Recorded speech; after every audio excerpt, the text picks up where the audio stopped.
outstanding win. Yeah, they did. Professional performance, wasn't it? Yeah, it just talks to the depth of the squad and the fact that we're all focusing on the wrong thing when we talk about birth certificates and the age of these guys. Well, last week they're 30-pluses, mixed with a bit of youth and some new players coming in. Ed Allen gets his opportunity to start today.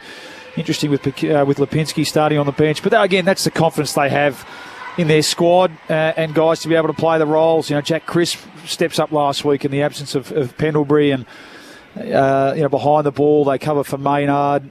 Moore goes out today, which is the challenge because you're right. Adelaide number one attack, aren't they? That's right. And without Darcy Moore today, the safety blanket goes away for a player like Billy Frampton, who we know is going to have a massive job on Phil Thorpe today. So really looking forward to it. And I'm with you a bit. The question mark still on the Crows' defence, back six, both team defence and then their personnel in that back six. Can they stand up under pressure, under weight of opportunity from the other team? So that's what Matty Nix will be challenging his team with today. But I think you're right. Those players they've added, James Peatling's been a huge story this year. He's been outstanding. Isaac Cummings, another one.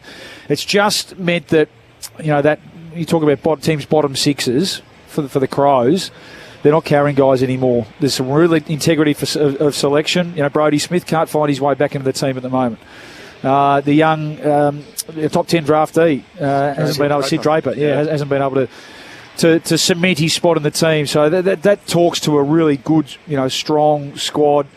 They're healthy. No changes this week. I like the sound of that. So I think it's a real test for Collingwood today as well because the Crows, we know, don't fear this team. Okay, the numbers don't look great, win-loss, but they like playing here. They like the open expanses at the MCG. Neil Bullen's the other one that I was wanted to mention as well. His impact on the team in terms of the role he plays. So all across the ground today, really great, really exciting matchups. I think the weather will hold off, even if it doesn't. We know the MCG holds up really well unless we get a big downpour. And I think the focus will be on, are they too tall? The Crows forward of the ball. I think it's one of those days where maybe the big guys don't get any smaller. So I'm really looking forward to this one. Long lines out the front. They're already filling up right at the very back of the grandstand. So despite the fact it is cold and wet. It's really busy outside. Is it? Yeah. Really, really busy. So it's still only a dozen degrees the way it is at the moment. So it feels like our first proper sort of winter's day with a couple of weeks out from the season proper. Yeah, they're expecting in excess of 70,000 here today. I must admit, moving over to Melbourne a couple of years ago, one of my early reactions to footy in Melbourne, it rained all afternoon. Richmond and Collingwood, they got 95,000 on the Friday night. I thought, gee whiz, whatever the weather, they show up here. If that was in Perth, you would have got 35,000. So Doug Nicholls round, of course, custom Guernseys for both these teams. The Crows will be wearing a jumper designed by former player Graham Johncock, alongside artist Auntie Christine Schooner. Now the Guernsey tells Johncock's life story, including his youth, growing up on the west coast of South Australia and playing his juniors at Mallee Park before being drafted to the Crows in the year 2000. The features of the design include a tribute to Johncock's late mother in the form of a large crow, which you can see in the centre of the jumper, which is predominantly red. The crow is in blue. The club's wearing white shorts today. It's also got the footprints representing Johncock's journey to the Crows. The past and present Indigenous Crows are represented with symbols on the Guernsey, while sea creatures such as the blue swimmer crab and butterfish represent regions of South Australia's west coast. The Guernsey, of course, for Goanna will be worn as well in the AFLW and the SA NFLW sides across the weekend. And just quickly, the Pies jumper today. So this is designed by First Nations artist Lisa Thorpe, inspired by some of her artwork, which represents the law of the land. So this is due to celebrate culture, unity and country. There are a number of different aspects of the jumper. While it still resembles Collingwood's traditional home jumper, there are spear shapes. There are also some little footprints that work their way up and down the black and white stripes. So Lisa Thorpe's design for the Collingwood jumper today. Welcome to Country is only moments away. Uncle Colin is out there ready to go for that. We're 7 minutes from the bounce and we can take you to the formalities. Welcoming our Uncle Colin Hunter Jr.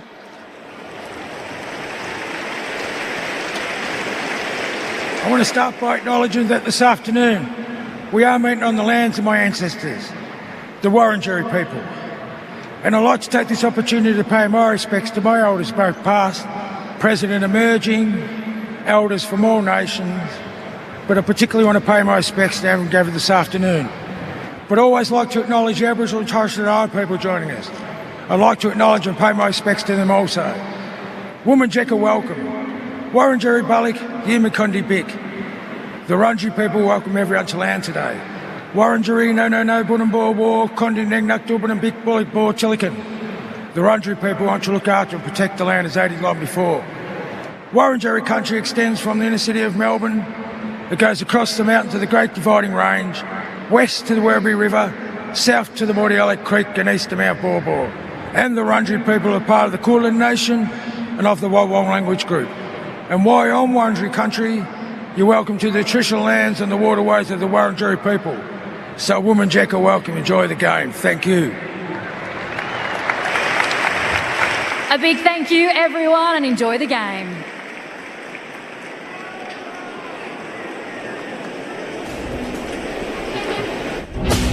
So that is the welcome to country. The two teams just pausing for a moment, waiting to see if there was something to follow, but that is it, as they were lined up almost reminiscent of a national anthem on the broadcast wing for Uncle Colin's welcome to country. We're at the mighty MCG. It is a dark and gloomy day and somewhat feels appropriate on what is really a tragic day to wake up to in the football world after the footy world was rocked after the sad passing of Adam Selwood overnight after his brother Troy, of course, left us back in February. Adam, his twin, departing too overnight. And our thoughts, of course, and our sympathies absolutely with the Selwood family today and with the entire football world who knew him so closely. This is AFL Saturday. This is Saturday footy rather on AFL Sport on AFL. How am I going? Saturday footy on ABC Sport is what I'm trying to get out. The SMS number throughout the afternoon is 0437 774 774. There's no late change at the G. There's a cold and wet day ahead of Collingwood and Adelaide with Lipinski and Sam Berry, the two subs. Ray Chamberlain is with us on the boundary this afternoon in his usual spot, the 300 game AFL umpire. Good afternoon, Ray. Good afternoon, Corbin. It is. I've been listening to Ballie's weather predictions, and I too, as I sit out here in amongst the elements, can confirm there will be no more rain today because I won't endure it. So, no, the ground looks magnificent. The umpires are bouncing in warm-up. I think you'll find the surface water will dry up and we're going to get a banging game. It's been a big week for your brethren, Ray. The umpires, obviously Simon Meredith was involved in that game over at Perth last week. He's out there again today, so all four umpires going at it again this weekend. What were your observations of the events and how it was handled across the week? Yeah, look, it's been a big week. The umpiring group, Corbin, are an integral part of the game, and without them, quite frankly, mate, the game can't be played. And I think it would be reasonable to suggest that they've never felt more disconnected in the way in which the sport's administered and the way in which they're treated. And, the kicker about this is the AFL is an organisation, and any organisation knows that you've got to ensure that your people are safe, they feel respected, valued, that they're tooled and educated and supported in a manner where they can go about what they do. And when you don't do that to your people, they become disenfranchised. And, look, the AFL's a professional organisation. They've got responsibilities to all of their staff to keep them safe and supported. And I think this week demonstrates that potentially they're missing the mark.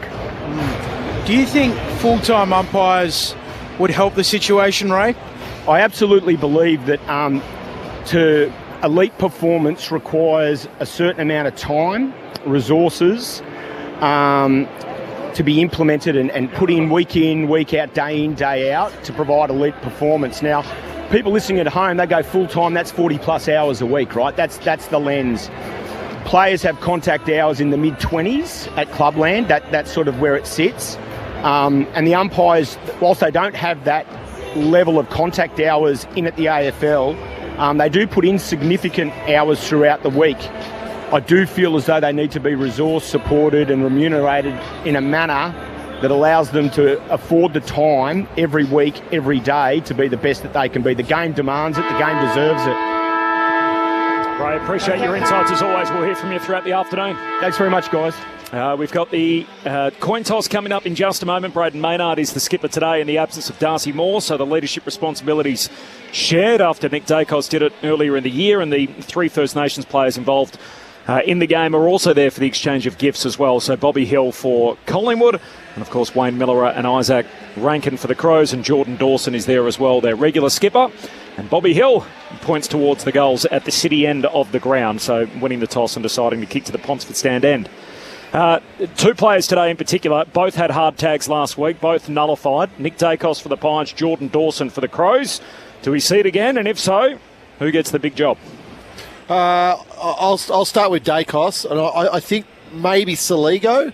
Okay. Might be the one. Peatling's the other one. Saligo's going to start on the bench, so we'll see. It might be Peatling. I think he's probably tended to play a bit more of a defensive midfield role, albeit he's won his own ball this year. I think he's been a fantastic addition. So I think he didn't really give it away, Matty Nixon. He alluded to the fact that they can't let Nick Dacos run around and get 40, high 30, 40 possessions today with the impact that he has on the game. And Jordan Dawson, well, the Pies haven't been doing that too much, have they? Yeah. Maybe it's a Jack Crisp sort of a on and off type role. We'll keep an eye on that. But I think the beauty of Adelaide this year, they haven't been reliant on Dawson. He's had a solid year. He hasn't reached the heights of last year, I don't think, but he hasn't needed to, such as the support that they've had from the likes of Peatling and Cumming. So we'll keep an eye on it. It looks like Peatling's going to go and start next to Nick. So really looking forward to this. I think the Crows can get him today. I think the Pies, just coming back from Perth, okay, they've got a couple of experienced players back, but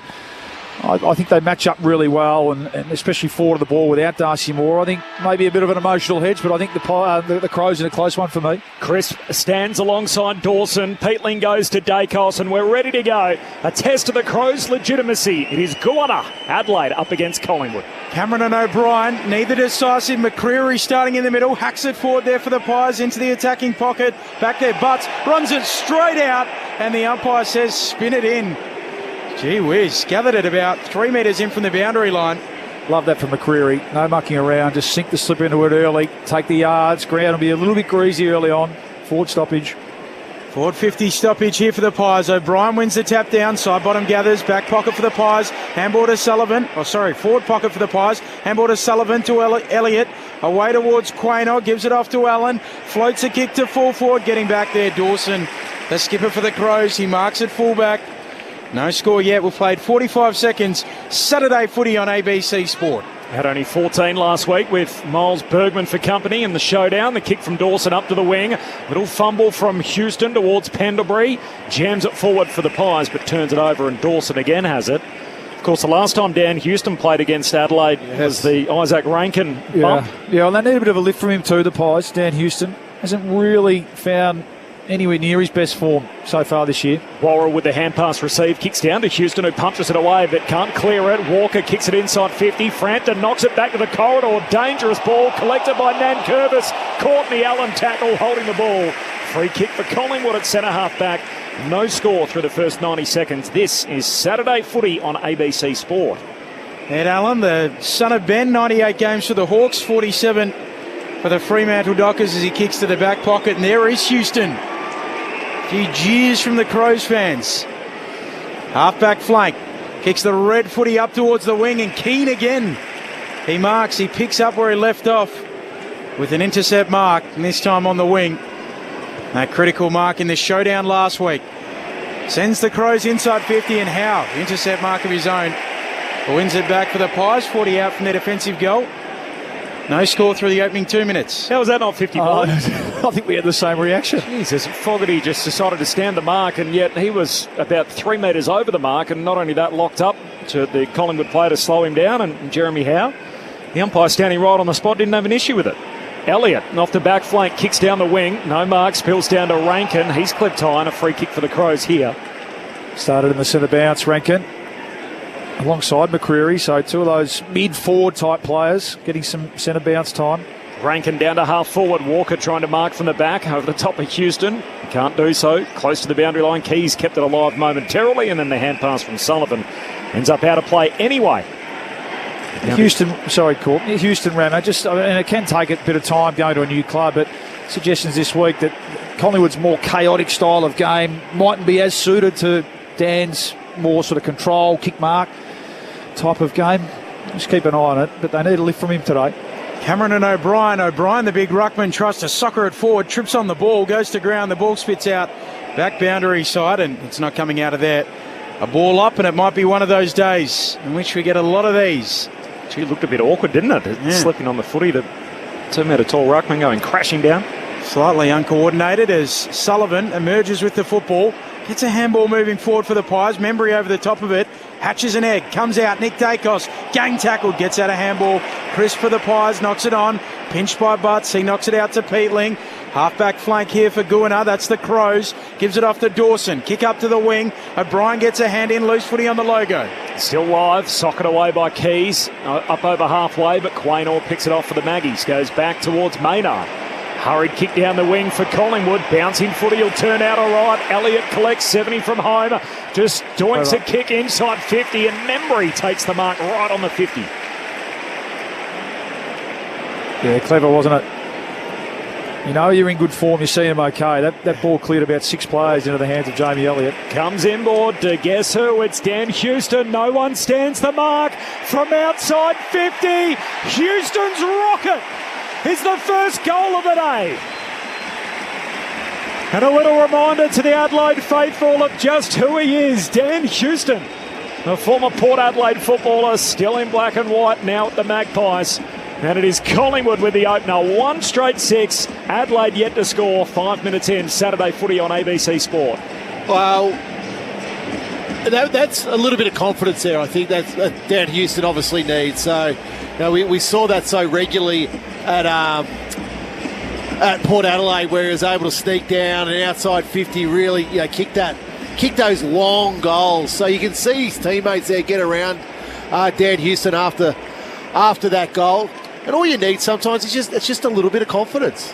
Like, we know Dan Houston's a good player. He's an All-Australian. So when we talk about he's not going well, he's not going to the standards that he was as an All-Australian player. So I think that's only around the corner for a good player like him. O'Brien, a clean tap onto it quickly. Rankin and Thilthorpe. Leads up and marks 48 metres out. Slight angle to the left. Just elite centre bounce work, and Nick Dacos just made a little mistake there, and I watched him. He chastised himself, just letting Isaac Rankin get goal side. Nice hit from O'Brien into space, and doesn't need too many looks at it. Isaac Rankin kicking inside 50. He's the one, or one of the ones you want the ball in the hands of. This is a star on the rise. Riley Thilthorpe sends it on goal and tugs it slightly just to the right-hand side.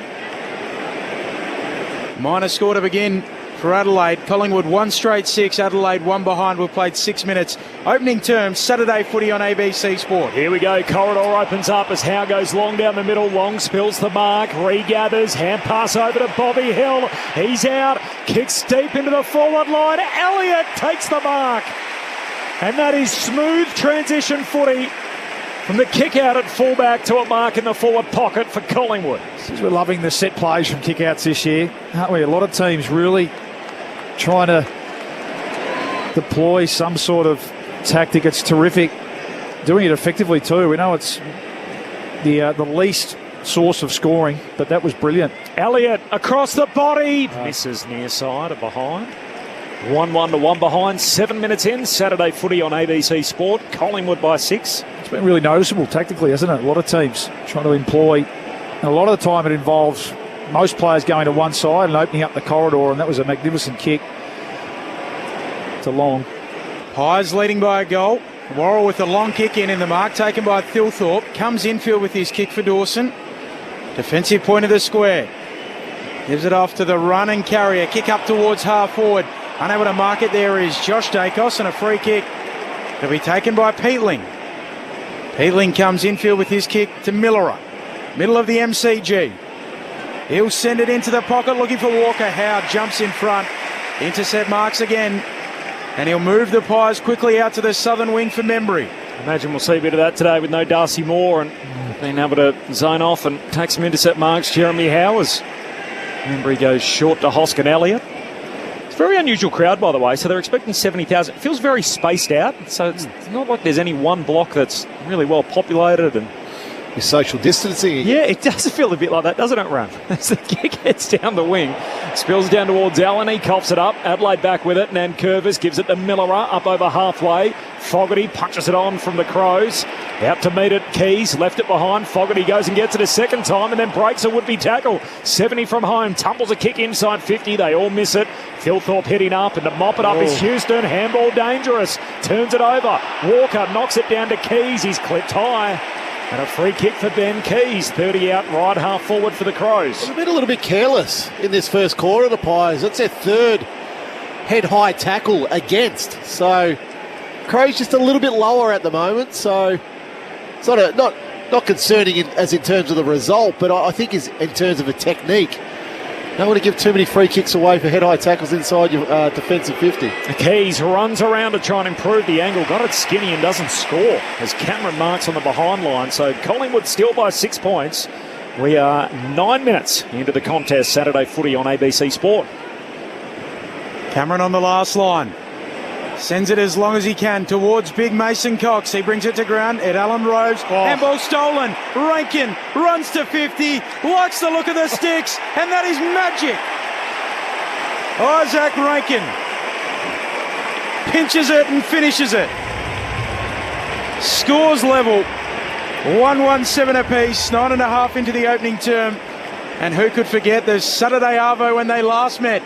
He ran too far on the members' wing. And pinged a hammy. And pinged a hammy right at the death knock of the game. Scores level, Adam Ramanauskas and Luke Ball. Oh, young Ed Allen. He's got to be, you make sure of it, don't you, when a player like Isaac Rankin. It was a bit like the NBA Finals at the moment on Remy. You're a basketball man. It was a genuine steal, wasn't it? And then off a couple of stacks, just steadied and went bang from the paint. What a player he is. You love that. A lot of players panic in Rankin's situation where they've got the steal. So, I've got the steal. But Bawley summed it up nicely there. Just steady, got his shoulder squared to the target of the goals and didn't try to overkick the ball, just caressed it through. Lipinski and Berry, the two subs. No late change coming in as Collingwood win it back edge of the square. Josh Dacos to Houston. His handball knocked down. Taylor gets there for Adelaide. Got it out to Dawson, who kicks wide to Isaac Cumming. Marks on the wing for Adelaide, short to Hinge. Pressure at the moment from the Crows. Top 4 pressure team in the comp. They're just creating turnovers, causing some fumbles. He scores level through 11 minutes as Hinge goes along to the pack in the pocket. Offhand, spills down to Curtin. Tight from the boundary line. Just touched on the way through it. Clipped the post. Gee, Curtin, I thought he'd done something miraculous as he kicked a floater across the goalface and it almost bent its way through. It's just clipped the padding, hasn't it? The umpire was right there, so it's a good call. He went the inside out torpedo. That was unbelievable as Houston sends a long kick up to the wing. Riley O'Brien, the smartest man in football.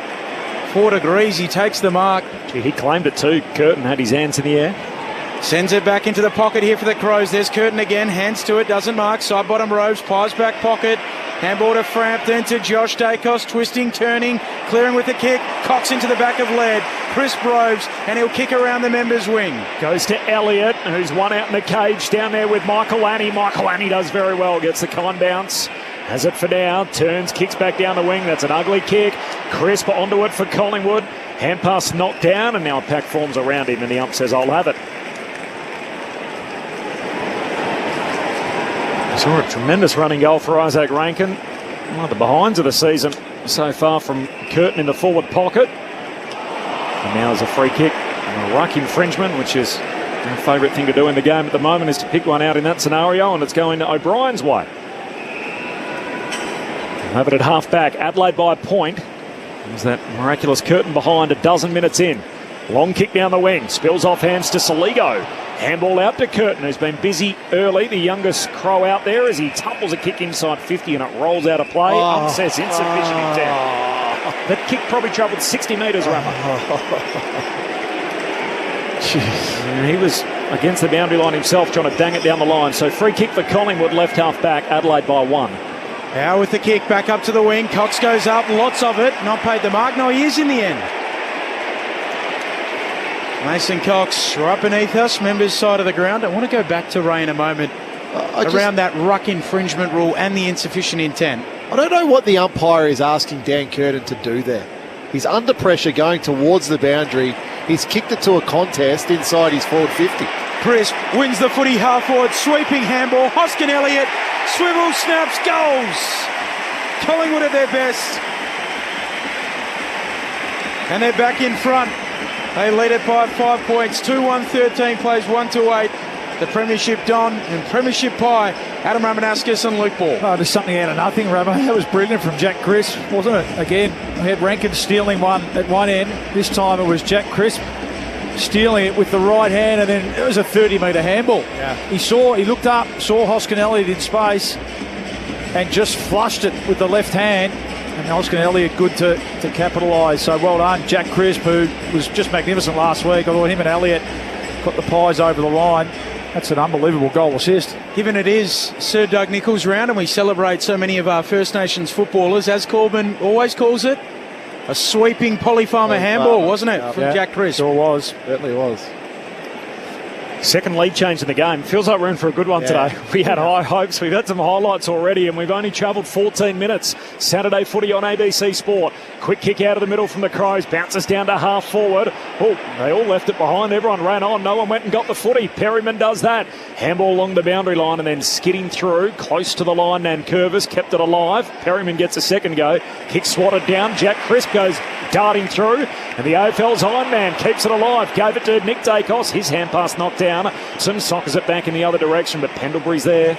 And the Magpies reload all the way back to Frampton, centre half back.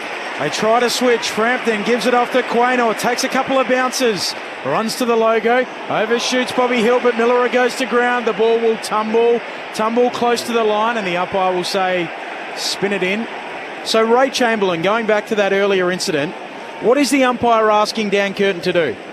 So in relation to the ball up, it was an immediate smack across the chops. So that's going to be high contact. That's not sort of ruck lotto. Moving forward in terms of the insufficient intent, I felt that I don't think that free kick needs to be paid by virtue of the fact that the ground, you will reach the boundary line or you'll score. So at some point, where that ground, where the boundary sort of coils around, it will go out of bounds at some point. There were players in the vicinity. Yeah. So I feel like it's a pretty rough implementation of the law going forward. On the boundary throwing, Collingwood had it, now lost it. Adelaide through Saligo, outer edge of the centre square, kicks down to half forward. Quaynor puts his fist through it. Into the lap of Houston on the wing. Handball to Allen. He kicks a high ball down to half forward for Collingwood. Only one Crow in the pack, and they were worried about him as Miller had his jumper tugged and he gets the free. That actually feels really good from Ray on 1-1. Let's take it. What are we, round 10? 10 rounds and I've got one win. As Miller goes back to Michael Lanning. He's in the back pocket. Long kick to the southern wing. A mark taken by Nankervis. Moves it on immediately. Handball away to Worrell. Short kick, looking to try and find Taylor. Broken up by Quaynor. Still Adelaide with the numbers. Keys gives it off to Laird. Handball to Dawson. Sweeps a handball out to Walker. Now the extra hand pass back to Taylor, who's kept on moving. Kicks inboard. It's a good one. Reaches Rochelle. There was a free anyway as he was put down after getting the kick back inboard. But Zach Taylor's had a nice start here. Yeah. Pressure and disposal. Ray Chamberlain, you got a little response to Ram there? I just didn't realise we were keeping score, Rammer. Ray, there's always a scoreboard in my game, my friend. Ray's lost count, though. He's won so many. Hashtag sharpens the pen. Well, we've liked his start. Zach Taylor, the 22-year-old. He wasn't in the team at the start of the year. He's now playing his 6th game of the season. Nice setup there. Rochelle to finish off the work. He's got it. And we have 3 early lead changes. Adelaide back on top. Crows by a point. 17 minutes in. Adelaide 2-2. Collingwood 2-1. Saturday footy on ABC Sport with Luke Ball and Adam Ramanauskas. Well, you can trace it all the way back to half back here, Ram. And they're already showing intent, the Crows. That's why I like it. It wasn't a perfect play, but the quick give, the quick release off half back to the runner coming past just creates, it gets energy on the footy. It creates something up the field. And again, it wasn't perfect, but they had numbers at the contest, so there's a clear intent with Adelaide here how they want to play. Their ability to score from turnover is elite. It's actually number 1 in the comp at the moment, and it all comes back to that give without even thinking about it. And then things create up the field with such a talented forward line, getting the ball in motion from halfback, creating things, creating movement upfield. And that time it was Taylor, as you said, it's had a really nice start. No sub this week for Zach Taylor. Had a really nice start to this game. Goal for goal through the opening 4, long with the clearance for the Pies, tumbles into the pocket, getting back there, Hinge leaves it behind, then goes back and wins it. Does really well. Emerges with the football, exits D50, kick to Rochelle. Just backward of the wing here for the Crows. He'll kick around the southern boundary line. Out there, Frampton dealt with free kick. Just wrenched off it, umpire Nathan Williamson in game 200. Ray Chamberlain. Yeah, Dan Houston made his way to the interchange bench, just in the hands of the doctors. A lower limb situation. I think it's more got trod on than anything like a rolled ankle. Umpires Williamson, Meredith, Mollison and Bales in charge of this one today. So a little milestone for your man, Nate Williamson, Ben. Yep. 200. It's Frampton. It has long down the wing, and Dan Curtin picks it off. So I'm just watching the Peatling-Nick Dacos matchup. Dacos has gone to half forward now to shape the tag. He's got Rory Laird as his direct opponent, but Peatling, when he's in the midfield, Dacos is going everywhere with him. Curtin back to half forward, spills down to Howe. His hand pass meant for side bottom. Missed him, slides out of bounds, and the ump says throw that in front of the Shane Warne stand. Adelaide by a point. 19 minutes gone, 2-1 to, Collingwood 2-1, Adelaide 2-2. Or Goona, as they're known, of course, the Crows throughout Sir Doug Nicholls round. This is the first week of 2. We've got a good one already with 3 early lead changes here at the G. Saturday footy on ABC Sport. Peatling receives the handball from Thilthorpe and he's tackled out. Long doing the dirty work there for the Pies. Throwing coming again on the southern side of the ground. Shane Warne stand. 12 degrees Celsius, feels like 8. Very cool day in Melbourne. Cameron slapping it down. Spills out towards Long again. Hooks across his body. Cox takes the tumbling mark, the big man. Wants to get it moving quickly for Collingwood. Kicks inside 50 in the direction of Myercheck. Chris Broves, clever snap on goal. Needs a bounce, doesn't get it. Back there for the Crows is Max Michaelani. What a player he's become. Slaps it away from the dangerous Bobby Hill. And scores are level. 2-2-14 each of 2. Time on. First term Saturday footy on ABC Sport. He's in the great alliteration team in the competition as well, Max Michaelani. We like that as broadcasters. As mark taken by Laird as he goes long down the wing, and a tumbling mark for Dawson. Almost landed on the footy on the way down. Started well, the skipper. Possession number 8. It's a wrestling manoeuvre over the shoulder of Braden Maynard. Mark's paid, kicks down to Fogarty, who takes a juggled mark himself. 70 metres out, left half forward. Wanted to go, decides to come back inboard to Dawson, who is a left footer on his preferred side. Kicks for Walker. He'll take this. That is a dart. Straight on the chest of the big man, and Walker's got it. 30 out, left half forward. That's one of the best kicks of the season. To see Taylor Walker, there's a sea of players inside Adelaide's forward 50. And Dawson has absolutely pierced that ball to hit Walker on the chest. Outstanding kick. Quiet last week. How has he responded? Jordan Dawson. The hot start. And Walker, goalless last week. Not today. Pops it through. And Adelaide lead by that kick. Gorder, 3-2-20. They lead Collingwood 2-2-14. A 6-point advantage for the road team.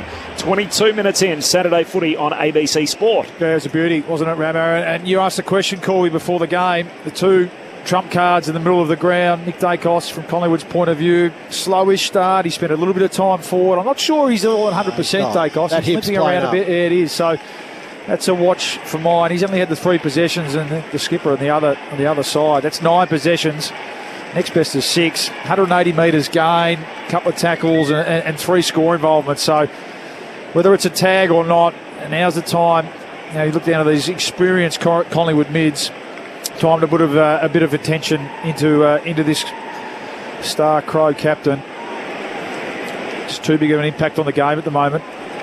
First time today, either team has kicked back-to-back goals. Nick Dacos picks it up in the middle. Forward handball for Pendlebury. Forward handball for McCreary. Runs to the attacking edge of the square. His kick is offline on goal. Slips over as he kicks it as well. Incredible carry on the kick, considering it's gone all of 60 metres plus, but a minor score. 5 points Adelaide's lead. 23 minutes into the first. Saturday footy on ABC Sport. Michaelani off, he trots from the kick out, goes long to the contest. Dawson flying again. Ball hits the deck, comes Collingwood's way. Cameron, handball to Perryman. Handball over his shoulder. Here's Nick Dacos. Got it away quickly by hand to Pendlebury. Back to Nick. Sells the dummy around one. Slick hands to Pendlebury. He's going to give it back to Nick.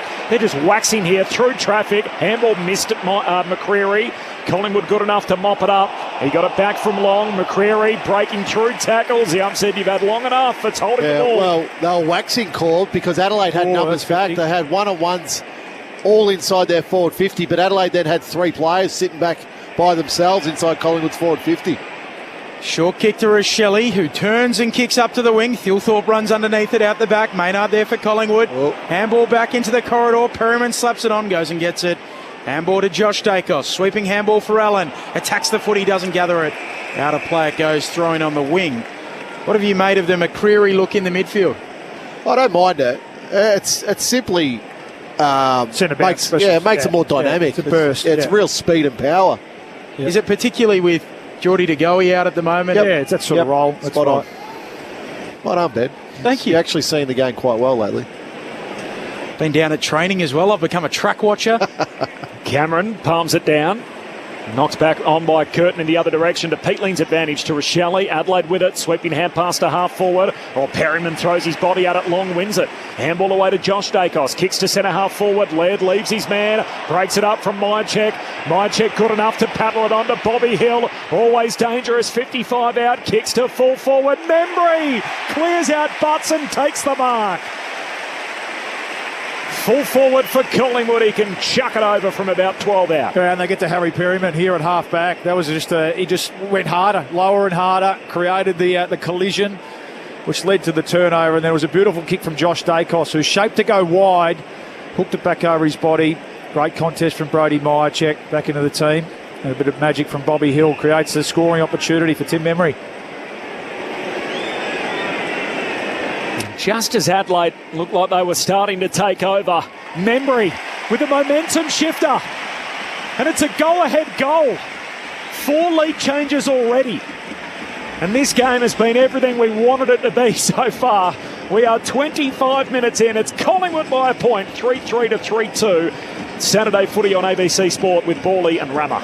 So right now Collingwood, they're over handballing, there's no doubt. So they've had 38 kicks, 37 handballs, so that's inviting Adelaide's pressure. Adelaide's pressure has been really good, but I think the way Adelaide have set up behind the football is a bit of cause for concern for Collingwood. It's there really was probably the only inside 50 they've had. They've only had 9 for the quarter, Collingwood, where they were able to get one-on-ones, true one-on-ones. It didn't allow another Crows player to come across, be that third man into that contest. Membry there too good for Butts. He's got to be stronger in that contest, hold his ground, can't allow your direct opponent to mark at the top of the goal square.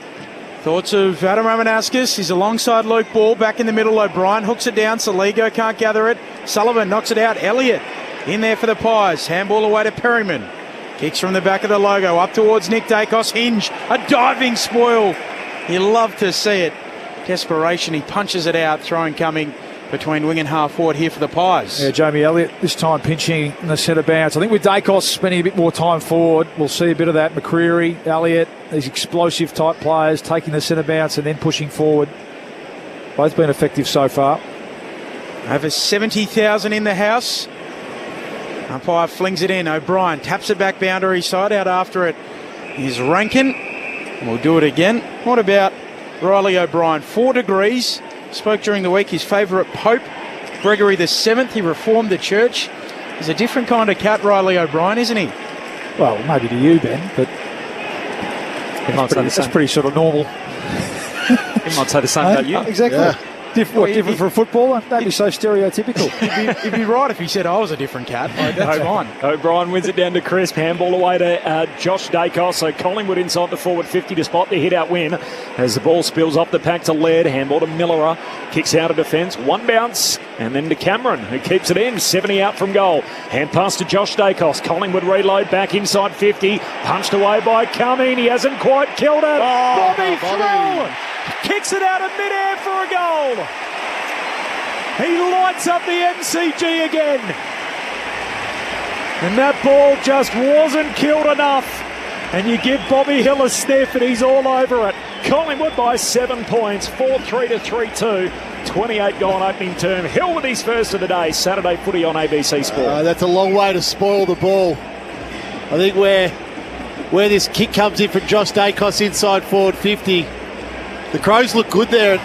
Who was it? Was it Cumming? Yep, Cumming with the spoil. Yeah, and he was probably 25 metres out from goal. And he needed it. He needed a couple of more metres with that spoil, but that's just... Brilliant. That's outstanding from Bobby Hill. Yeah, these small forwards, a bit of a concern for the Crows. We know these, they're pretty good medium-sized defenders. Is he claiming that? No, he didn't. Yeah, the real big guys and the real little guys. Yeah, that's right. Yeah, it's a problem. And that time with Michael Lanning actually slipped over. Yeah. He'd be a nightmare to play on in that forward 50, Bobby Hill. Bobby Hill, a Noongar man, the only First Nations player out there for Collingwood today, led. Gets the clearance for the Crows, kicks inside 50. Howe's back there again. I think that's a third intercept mark inside D50 for Jeremy Howe in this game as he kicks out wide to Braden Maynard.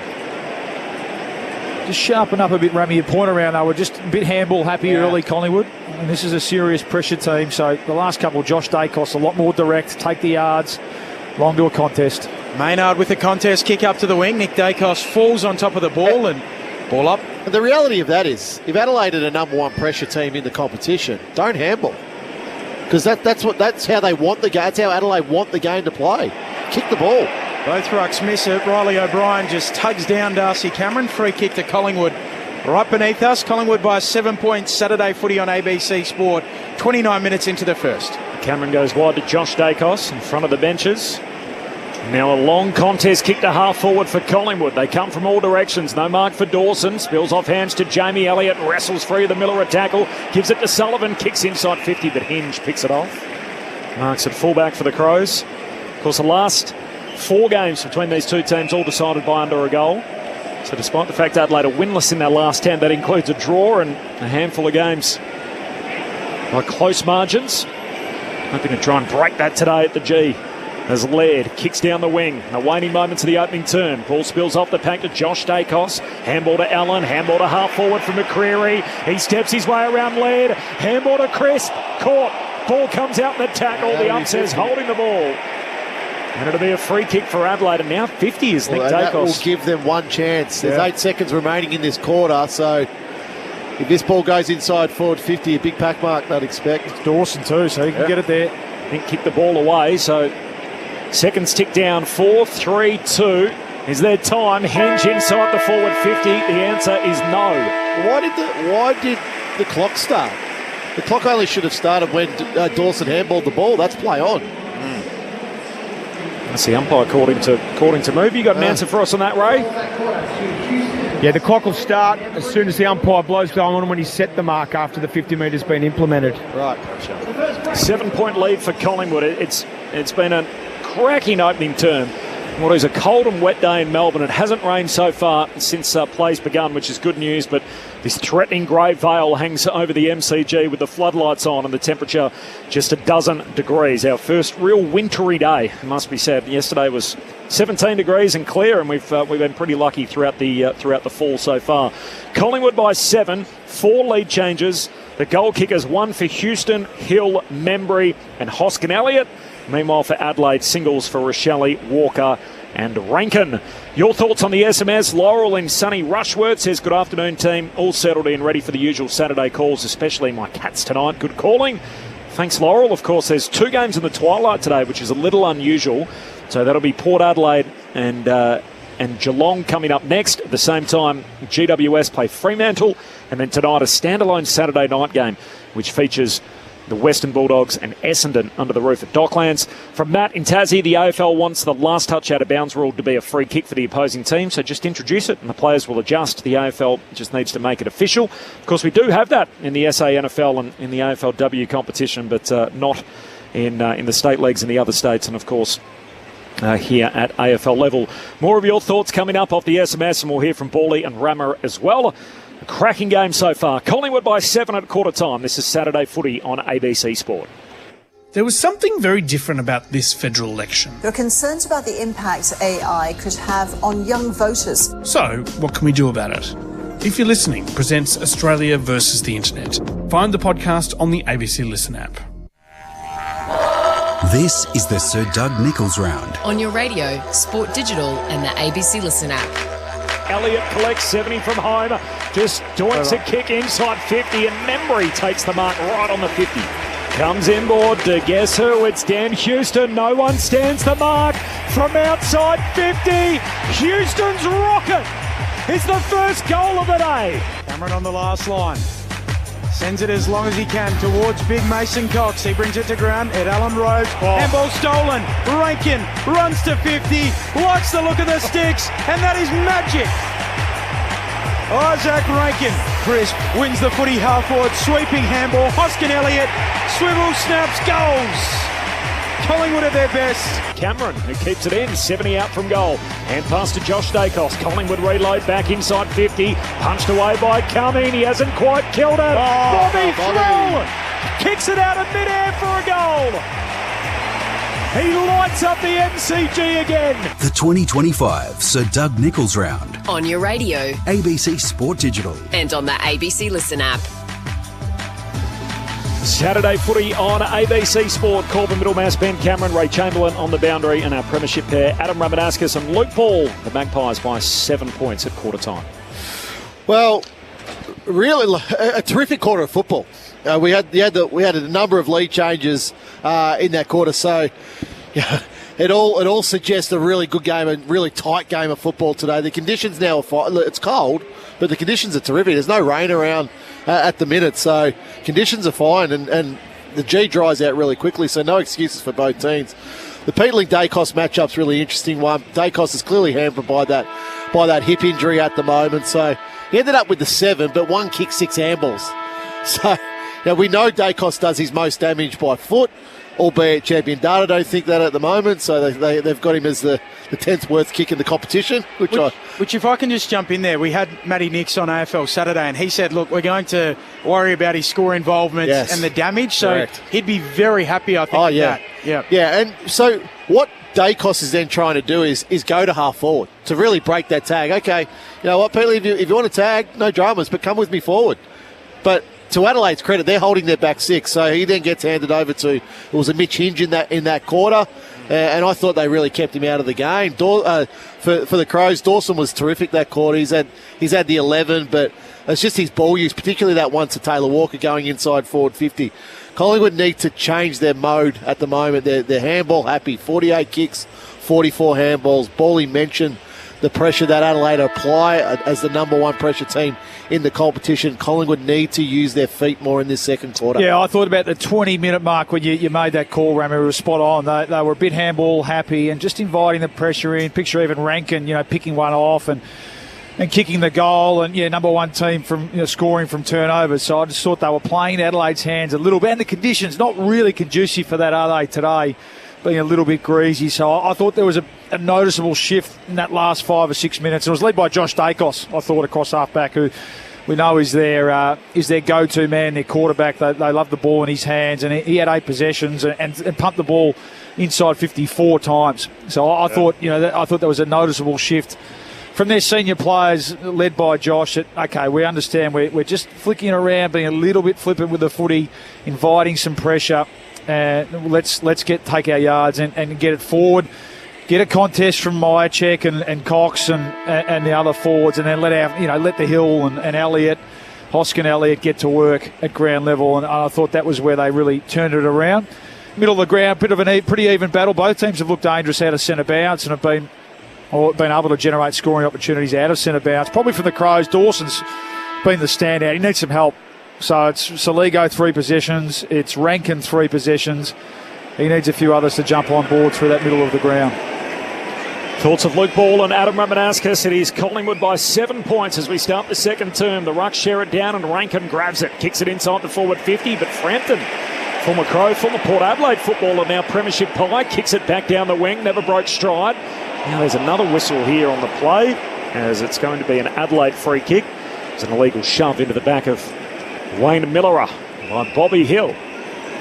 Goes wide to Isaac Cumming. The Crows work it forward. Gives it to Saligo. Kicks in the Walker direction. Over the top goes Howe. Punched further afield for Adelaide. Fogarty's got it. Tackled. Maynard makes sure he's not going anywhere as the pair untangle, and the ump calls for a ball up. Forward pocket for Goanna. The Crows during Sir Doug Nicholls' round. Kicking to the Ponsford stand end early doors second term. From the ball up, Pendlebury gets a handball away, straight to Long. He's carried out. Do it again. Forward pocket here for the Crows, attacking the city end of the ground in this second term. Some serious power and horsepower and beef in that Maynard and Fogarty matchup in there. Beef's the good word for you, I think. Sort of thinking hips down. How can I put that nicely? Good battle. Umpire brings it in again. Cameron taps it to the front. Josh Dacos gathers the footy. He'll kick out in front of Quaynor. Goes for a run. Has to paddle. Corrals at half-back flank for the Pies. Waits. Maynard runs on. Gathers it. Now feeds a forward handball to Josh Dacos. He feeds one further afield. Pies work it up to the wing here with Sidebottom. He kicks infield, looking for his old mate Pendlebury. Bouncing ball half forward for Collingwood. It doesn't sit for Pendles. The Crows arrive and they pick it up and have the numbers. Saligo works it through to Millerer. Defensive side of halfway. Got a handball to Rankin. Usually a good idea to put it in his hands, and he finds his mate Rochelle. Marks right on 50. Rochelle goes long to Fogarty, who's got it in the pocket. That was well done by Ben Keys. Just floated into the pack, took out the defender. Yeah, just floated in the middle of the pack. So he would have got a free kick if Fogarty hadn't marked that ball. Because Frampton took him over the shoulder, but it just didn't allow Frampton to get to Fogarty to have any influence on that contest. Just again, that ability to generate scores from turnovers. Turnover here at half-back. Poor kick from Sidebottom. Shot a goal at the other end. He's been super accurate this year, and that run continues. Kicks the first to the second term and makes it a 1-point game. Darcy Fogarty moves the Crows to 4-2-26. They trail Collingwood 4-3-27. 3 minutes played, second term, Saturday footy on ABC Sport. They got down there pretty quick, didn't it, Rammer? Just a 50-50 ball, middle of the ground. A couple of broken tackles there for the Pies. Miller involved, and Rochelle just popping out forward of the ball. Just smart half forward does. He went long. He had Dawson short, actually. Really hard for any team to defend a turnover from that part of the ground. Fogarty getting on the end of it. He almost collided with Keys, didn't he? A cop one for his troubles, Ben Keys, but Darcy Fogarty, as I said, been a good battle. Hasn't really been able to insert himself on the game to this point. Gets his opportunity there. Only goalless once this year and has kicked multiples on every other occasion, Darcy Fogarty. Become a really good player as O'Brien picks it up out of the middle. Handball to Laird. Back to Dawson under pressure. Handball a turnover. Holding the ball anyway. Nick Dacos gives it off to Pendlebury. Off to Darcy. Cameron kicks Collingwood inside 50. Dawson, the skipper, goes back and marks for the Crows. 40 out from their defensive goal and moves it on to Neil Bullen. Love that by Dawson. Make the mistake, go fix it up. Cheap possession getter on the ground. He's up to 13 as Neil Bullen's kick finds Thilthorpe. That's Dawson with 13 as the kick heads inside the forward 50. Two of the big three fly for it in Fogarty and Walker. No marks. Spills to Josh Dacos. There's one for the junior coaches. The Collingwood players keep their feet, win the footy. To Pendlebury, back to Sidebottom, back to Josh Dacos. Handball away to Sidebottom against the boundary line, running out of room. Comes back inboard. Pendlebury measures the drop punt and got it to Hoskin Elliott. Still got every bit of it. Scott Pendlebury, the 37-year-old, is the oldest man out there today, as he is most weeks. Collingwood by a point. Hoskin Elliott, the Pies Swiss Army knife, kicks to a contest half forward for Collingwood. There's a free kick. It'll go to Collingwood. Mason Cox. Or Elliott, I think. Yeah, it is going to go to Elliott. Mason Cox was skipping back off the mark, received the football, but a bit sore, Jamie, too. Well, he got those ones he got pushed into it, didn't he? It's a bit dangerous, that one. Two kicks from home, Jamie Elliott. Looks into the pocket. That's where he sends it for the Pies. Can they find a marker? Membry Keane again. The Irishman for the Crows marks in the back pocket. And he's making a habit of that. Yeah, full of confidence, isn't he? Love that. We love key defenders who back themselves to take front position and mark the footy. Mason Cox has got to bring the ball to ground there. Kicks to the opposite pocket for Butts. He sends it out to the wing. No mark taken. Frampton going at ground level. Keys too. No surprises. Howe gets it back for the Pies. Gives it off to Perryman. He hooks it inside 50. Bouncing ball. Here's Elliott. So too Hill. Bobby Hill goes in again, but well done there by Laird.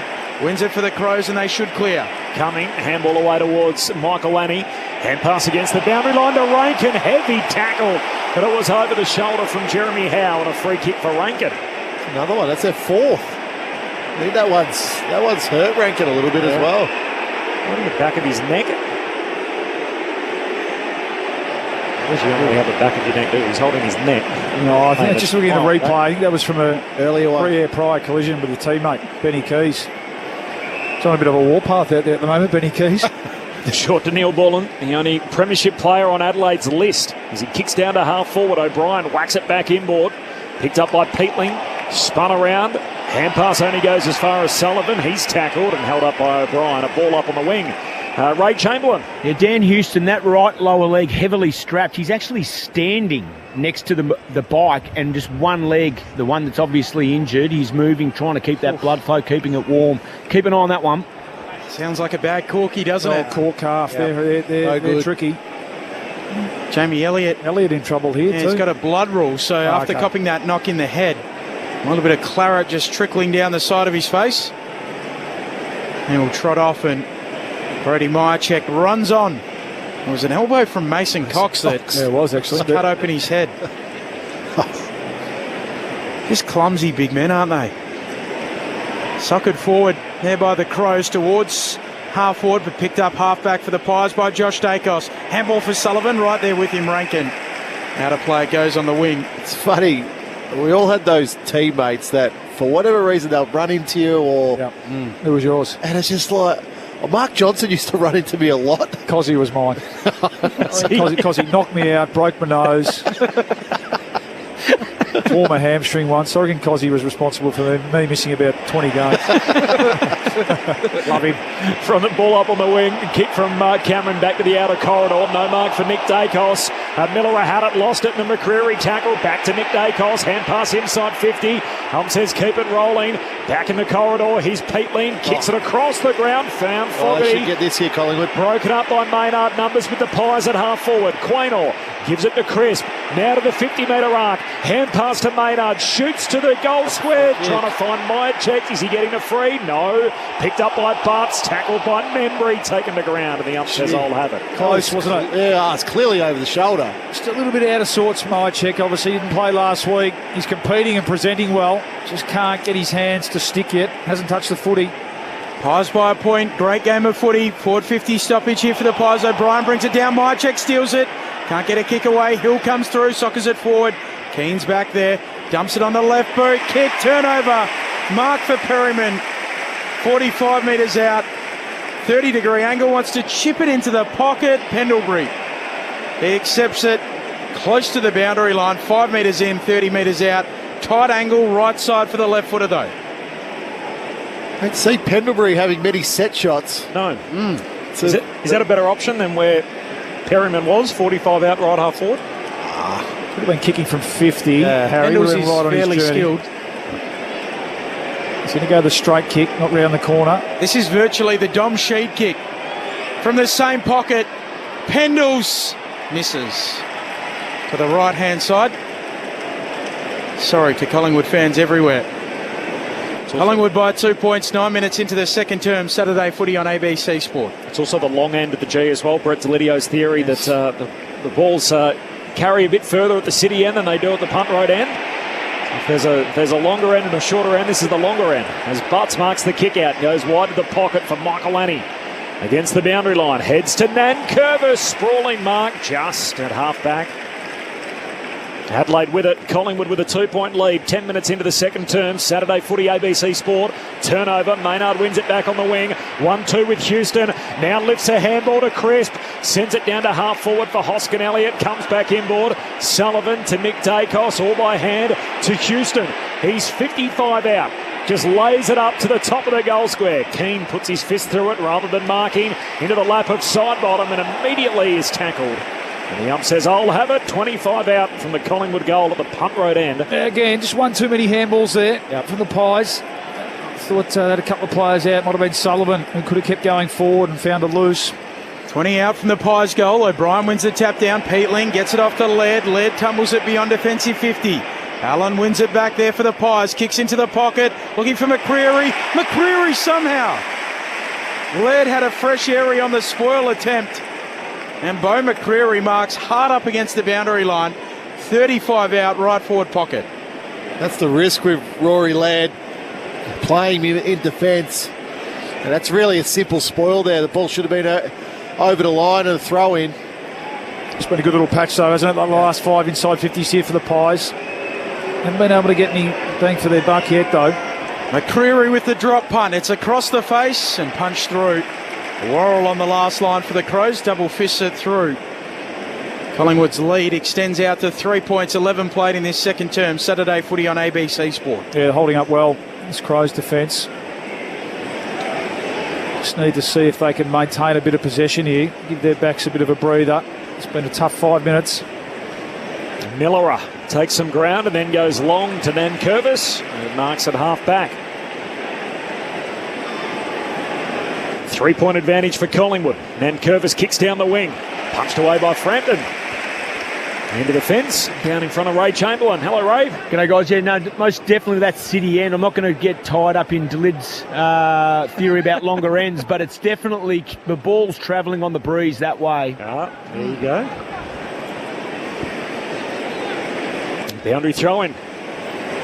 Phil Thorpe palms it down towards side bottom. Kicks down in the Myercheck direction, sits up in front of Keane. Clever, knocks it down for Adelaide to Nankervis, gives it to Hinge, has a fumble. It costs him. Tackled by Josh Dacos, ball spills out, and then Neil Bullen is caught. Ball up on the wing. Ray, can you check if Craig McRae's wearing footy boots on the bench, please? Okay, surely not. Cox tapping it down, opposed to Thilthorpe. Comes out towards Rankin, Crows possession. Gives it off to Dawson on his non-preferred right. Kicks up to half forward. Fogarty marks. His man goes to ground. He wants to run off with it. Ooh. Free kick, Howe. Just a little bit overzealous with it, Big Tex. He didn't really need to, and Howe certainly made sure that umpire Nath Williamson saw it, but just didn't need to be so strong, getting his body in line with the player. Howe gives it off to Maynard, running around the members' wing boundary. Kick to half forward for the Black and Whites. No one able to mark it there. Down at ground level, Butts gets a handball away for the Crows. Off to Peatling. He'll send it back around that members' wing. Walker the target, one-on-one with Frampton. Frampton punches it over the fence. And a boundary throw-in on the wing members' side. Ray Chamberlain. They are not football boots. They are slick wheels. They are a leather get-up, and they have got an Indigenous print beautiful on both, and they look fantastic. I'll flick a photo up for you. Thank you. Saw the players' boots specially designed by First Nations artists this weekend at Collingwood. And the coach got himself a set of custom wheels as well, as Pendlebury awaited long. Tackled, caught, holding the ball. It's the problem for Collingwood. They want to continue. It's 18 kicks, 25 handballs at the moment this quarter for Collingwood. 3-point lead for the Pies, 14 gone, second term. Curtin with it, logo broadcast side, heads down to half forward. Punched away against Frampton. He's done some good work in defence. Spills to Crisp. Right idea though, Corb. Kicks inboard. He can't do that. Millera took the mark and then tried to handball to Hinge, who was running in front of him. The ump said, no, can't do that. Millera kicks inside 50. Howe goes up in front, hands to it, spills down to Walker. Handball back into the mark. Howe goes in, gives it off to Quaynor. Back feeds a handball to Josh Dacos. Pies in their back pocket. He'll kick to the goal square. Not 15. Frampton. Looks longer, brings it out to the members' side in the Hoskin Elliott direction. Through his hands, out the back. Myercheck, he'll feed it to Long. Pies could be out. Kicks into the corridor. Pendlebury the target. Awkward half volley. Pick up from McCreery. Left it behind. He's coming. Hand pass away towards Curtin, who's caught. Ball comes out. Ump says keep going. Ed Allen with it. Southern wing. Kicks inside the 50. Awkward half volley for Hill.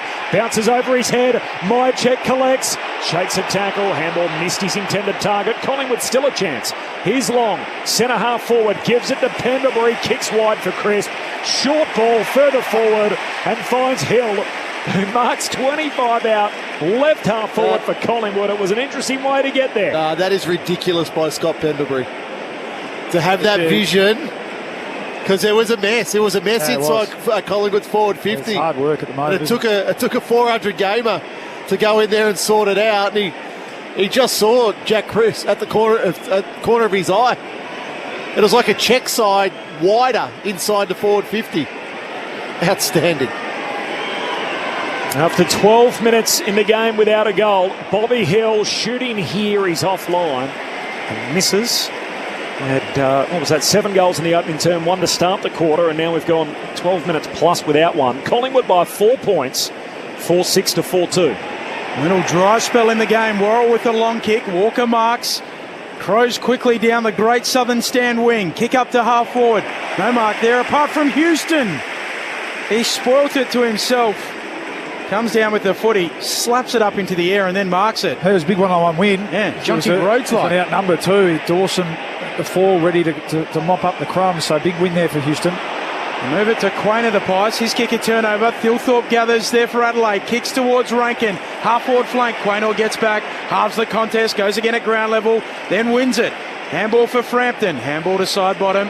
Side bottom. Twisting, turning, evading. Slippery. Run down. Took too long. Just gets rid of it and got it on to Long, and now the Pies are out. Pass through the corridor. Nick Dacos gives it to brother Josh. Lifts it over halfway to McCreary. Kicks into an open forward 50. Poor kick and a turnover. And he missed Jack Crisp. He did. Yeah, he was wide open.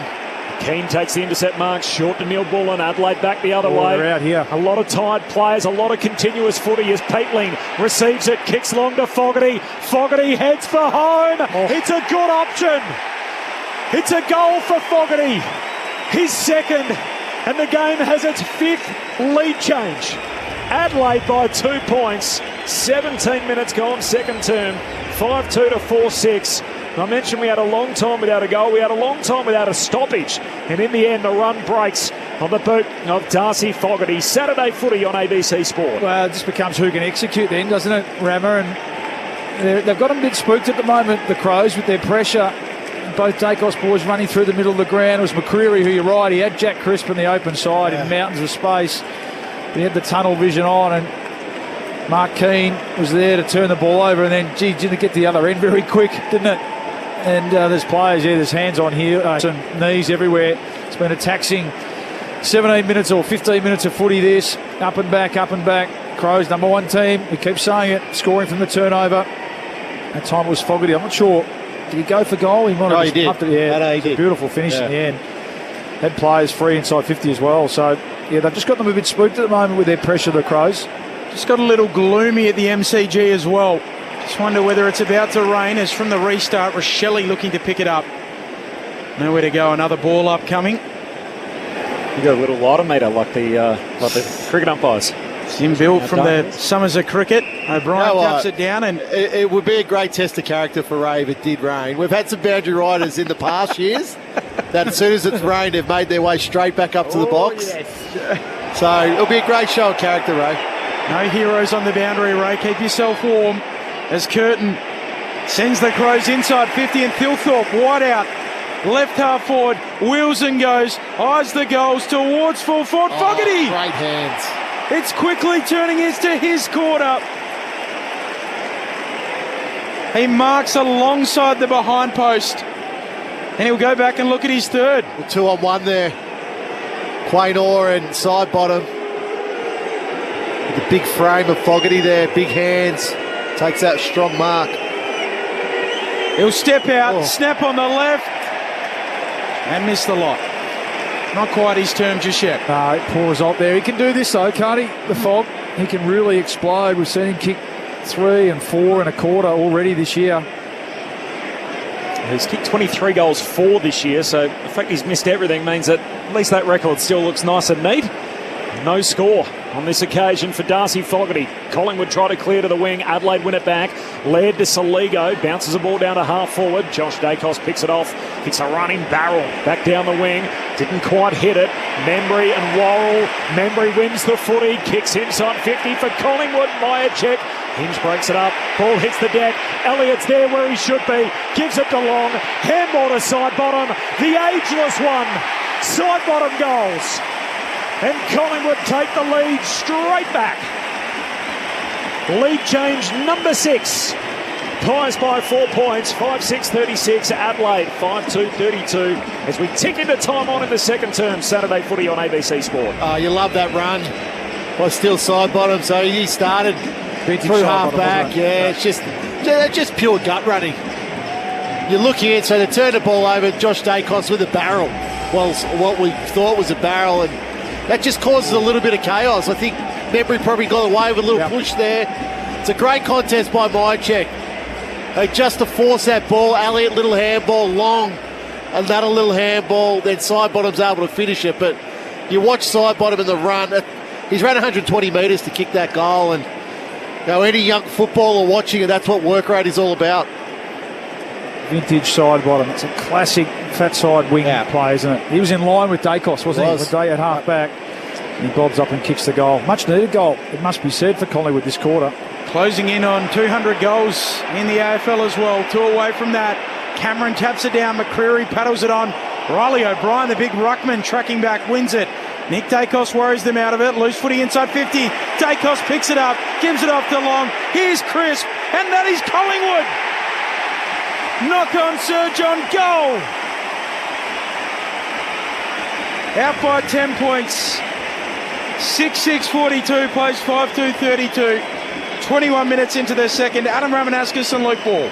Oh, good call, Benny. That is vintage Collingwood. Classic, just surge footy. Nothing pretty about it. Just getting black and white jerseys around the footy. Numbers just overwhelming the Crows here. Had the bigger, probably just had to realise that the pressure was coming, the big fella, and turn around and get it going the other way. Ned Long's had a good little patch here. Couple of handball, a couple of goal assists for him. Just surging out of the centre square. That's what they can do, this Collingwood team. Dacos involved. Got the sense that they just, even the crowd feeling it a bit too, Rama. Yep. They just needed a bit of a lift here. Dominated the first 15 minutes of that quarter for no result. Bang, bang. First time they've been able to get 2 goals in a row. 2 goals in 2 minutes for the Magpies. Back in the middle, there's Long again. Bally got it out towards Sullivan. High kick out to the wing, but Curtin, the youngest man on the ground at 20, takes the mark. Collingwood by 10, 23 gone second quarter. Saturday footy on ABC Sport. And the Crows with it at the moment, short kick to Laird. Yeah, just recognising that the Pies are up and got the momentum at the moment. Just taking the sting out of the contest a bit, the Crows. High bomb. Down the line, hands on it from Dawson, no mark, spills to the ruckman. O'Brien got it to Taylor, away to Rankin. His hand pass picked off by Quaynor. Handball to Frampton. Collingwood back with it, half back. Maynard, long hand pass to Sidebottom, didn't take possession, tried to whack it on. Now he's got a problem. He slides in and catches O'Brien high. And a free kick for the Crows between wing and half forward. O'Brien sends him into the pocket. There's Fogarty again, who's had it on a string in this quarter. Ray Chamberlain is on the boundary, and Ray, I notice you're putting on a few extra layers. This is Ben Cameron's fault. Week after week, Ben, you let me down. I could just feel it. It got gloomy. It felt like it was about to rain, Ray. I thought you were pretty emphatic with your weather report before the game, Ray. Manifest. It's all done. I'm all about the manifestation, and Ben Cameron will be having words at half time. Darcy Fogarty from wide out at left half forward. The drop punt sails goalward, and the goal umpire's left with nothing to do but signal 4 points. What a kick from out wide in the wet. And Fogarty's got 3 in the quarter. 6-6 to 6-2. Brings it back to a 4-point game. Collingwood's lead at the 24-minute mark of the second term. Saturday footy on ABC Sport. Well, Bally called it where Laird had the ball right in front of the Shane Warne stand, and it was just smart. He just slowed it down. He just slowed it down. Whether it's for 10 seconds only, it just takes a little bit of the edge off the game for that moment there, because Collingwood were playing the game in chaos as they wanted it, whereas Adelaide wanted to just get some control back there. So really smart play by the veteran in Rory Laird, just to slow the tempo down. Wasn't pretty how they got that ball going forward there, the Crows, but Fogarty good enough to nail it from the boundary. Multiple goals in 8 of his 9 games this year, Fogarty. Sullivan goes and retrieves it. Centre half back there for the Pies. His kick up and under, and Nankervis. He was brave as he marks for the Crows in the middle of the ground. Moves it out wide towards his skipper in Dawson. Backward of the Go Foundation logo on the southern wing. Dawson pokes it on to Rory Laird, the 3-time Malcolm Blight medalist at the Crows. He goes short again. On to Max Michaelani, son of Jim, and what a player he's become. Worrell, in fact, who sends it long inside 50. He's become a handy player too, off the hands of the pack. Maynard shovels out a handball towards Nick Dacos. He carries it out. And we'll get a throw in, half forward flank here for the Crows, attacking that city end. Collingwood by 4 points, 25 minutes into the second. Saturday footy on ABC Sport. So it's not just cold, it's now wet as well at the MCG. 4-point lead for the Pies. And first real wintry day of the season so far here in Melbourne. For the boundary throw-in, O'Brien wins the hit out. Nick Dacos roves it though for Collingwood. Hand pass to side bottom, tumbles a kick down the wing. Laird collects, hand pass goes back to Worrell. He can send it inside 50 again for Adelaide. They all miss it. Slides through to Fogarty. Got a hand pass away trying to set up Rankin. It's out of bounds. Rankin in frustration looks back at Darcy Fogarty. He's probably thinking, mate, I'm getting tackled to the ground. That was the best I could give you. He's got a boundary throw in forward pocket for the Crows. So Nick Dacos has had one kick and 12 handballs for the game. Take that if you're Matty Nicks, wouldn't you? O'Brien slapping it down. Rankin coming through. Somehow shovels out a handball. Quaynor goes in. Fogarty tackles him. Ball up. Well, we're going to harp on it. Attacking goal. Sorry, Benny. Kick the handball ratio, especially now the rain's tumbling down. Pies need to get the ball in their boot a bit more. O'Brien puts it right down beneath himself for Rankin, but no running room. 38 kicks, 48 handballs. So it's actually gotten worse this quarter. O'Brien taps it down. Nick Dacos gets it. A kick here for him. Clearing kick. And Membry, good grab. Marks back flank for Collingwood. And a little bit of respite for them. Handball away to Nick Dacos. There's his second kick rammer as he goes long down the wing. Punched away by Cox. Ball roved though by Hinge of the Crows. Hand pass to Laird. Handball out to Miller. Tackled by Hill. Just got boot to ball. Trickles down the wing. Side bottom back to Nick Dacos. He's got the kicking boots on now. High bomb to centre half forward. And Ed Allen camped underneath at Marks. He didn't see him, did he? Can we give Nick credit for that? It's almost like he heard you. Well, no, I think he heard. Since you said that, he's had 4 kicks. Yeah. But I actually think they heard you as well. Just get the ball in the boot. Ball in the boot. Yeah, I mean it's obvious, isn't it? And it's under 12 footy. Rain's coming down. Let's take our yards. Stop flicking around. Very cerebral footballer. He's probably working it out on the run too, isn't he? Yeah. Ed Allen kicks from about 55 metres out. The kick right to the line, and it's punched through. He's had one goal previously, the son of Dan Allen, the Hawthorn Premiership player, Fremantle's inaugural captain.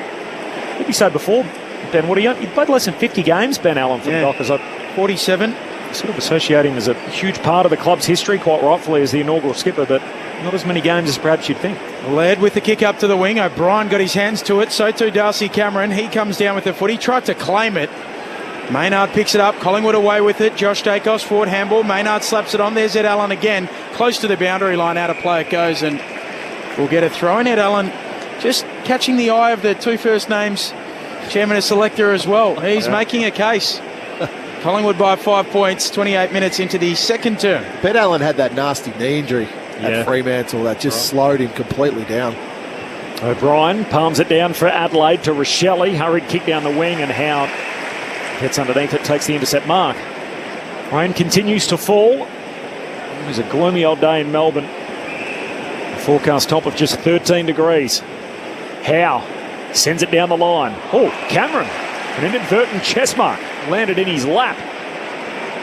He tries to draw them out on the mark. The umpire's a little forgiving. He went twice. First to the front for the handball. I like that by the umpire. Common sense. Yeah. Second time for the kick as he goes inboard to Maynard, long into the pocket, and here's Membry. Ray Chamberlain on the boundary. Yeah, that's fantastic umpiring from umpire Jacob Mollison. They've all been instructed that if the player feigns but doesn't step off his line, so it's not play on, but he's feigned the handball, and the player on the mark corrects themselves, do not pay 50. So nice. Well umpired. A tough kick this for Membry. Wide out left half forward. He'll have to walk back inside the field of play, and he'll have to stay on his line now. After the half-time siren, he's missed near side the whole set. So we've got our half-time score, and it remains Collingwood 6-7-43, Goanna, the Crows 6-2-38, a 5-point advantage for the Magpies at half-time. A game which has had 6 lead changes so far. It was a quarter which featured 3 goals for Darcy Fogarty. It's also his tally for the match, 1 each for Rochelle, Walker and Rankin. Meanwhile, the 6 goals for Collingwood made up of 6 individual goal kickers. Houston, Sidebottom, Hill, Crisp, Membry and Hoskin Elliott. Houston kicked the first of the day for those keeping score. And it is properly raining now. Yeah. As the rain really picks up with a bit of force and throwing it down here right on the half-time break. The floodlights are on. You can't spot any blue sky at all. And winter is certainly coming, a couple of weeks away. And this is a proper wintry day in Melbourne, 12 degrees. But we've still had a pretty good game of footy, which we're most chuffed about. Saturday footy here on ABC Sport. Collingwood by 5 points.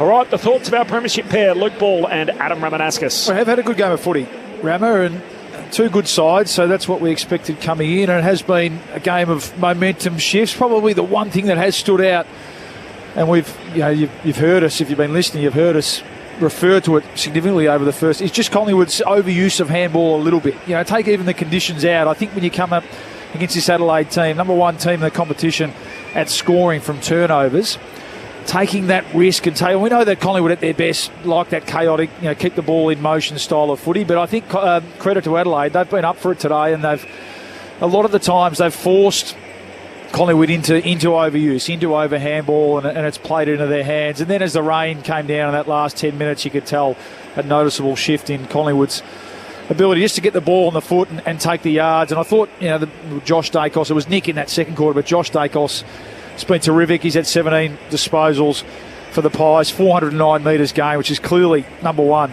on the ground. So that's a really good example of that. And get the ball forward, get a contest from our key forwards, and then let our smalls, which is a strength of ours and a potential weakness of the Crows. We mentioned their key defenders have been pretty solid. Yep.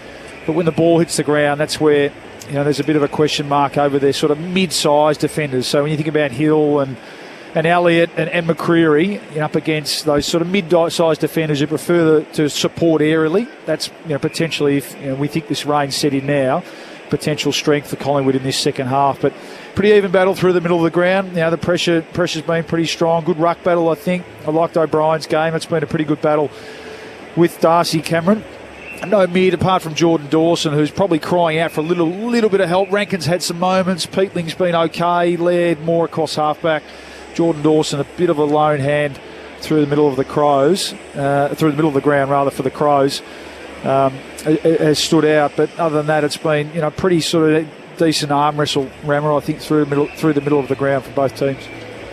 Yeah, I also think where Collingwood are keeping themselves in this game is ground ball gets. So they've really dominated that stat in the first half. So plus 24 for the half, but that's then probably invited a little bit of the over handball, the pressure that the Crows want. It's sort of like, you can go and get that ball on the ground, but then we'll be on you. We'll be on you quickly. Darcy Fogarty was terrific that quarter with the 3 goals. One of those 3 Crows in Thilthorpe, Walker or Fogarty was always going to get off the chain at some stage. Without Darcy Moore in the team, it just means Jeremy Howe or Frampton have got obviously 2 of those, but then the third one, who's the matchup? There's no real matchup for that third one. Frampton had to go to Fogarty in the end to try and quieten him down. So that's something I think Craig McRae will look at half time. Look, it's a great game. It's a great battle. I think right at the moment it's 2 very contrasting styles. Adelaide are kicking the ball, 104 kicks, 53 handballs. Collingwood 94 kicks, 96 handballs. They have to change that, don't they? They have to. Time. Yeah, I think regardless of the weather, but especially now because of the rain. I think, Benny, you mentioned it, with Collingwood, with their experience and their senior players, you'll see a noticeable shift.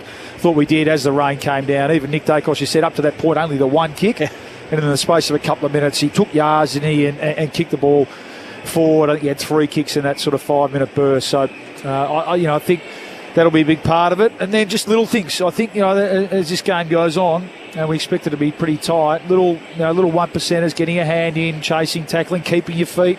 It's going to be a big part of it. Spending a little bit more time over the footy in these sort of conditions will tell the tale in this second half. The thoughts there of Luke Ball and Adam Ramanauskas, just repeating the tragic news and the tragic death of Adam Selwood overnight. Our thoughts absolutely with the entire Selwood family and the footy community more broadly, which is grieving again today, far too soon after the death of Adam's twin Troy back in February. Adam Selwood passing away last night over in Perth. So, of course, if any of this is troubling for you and anyone out there that is struggling, there is 24-hour support available through Lifeline. 13 11 14 is the number. That's 13 11 14. It's half-time here at the MCG. Collingwood by 5 points. The second half action not far away. But first, the latest from the ABC Newsroom.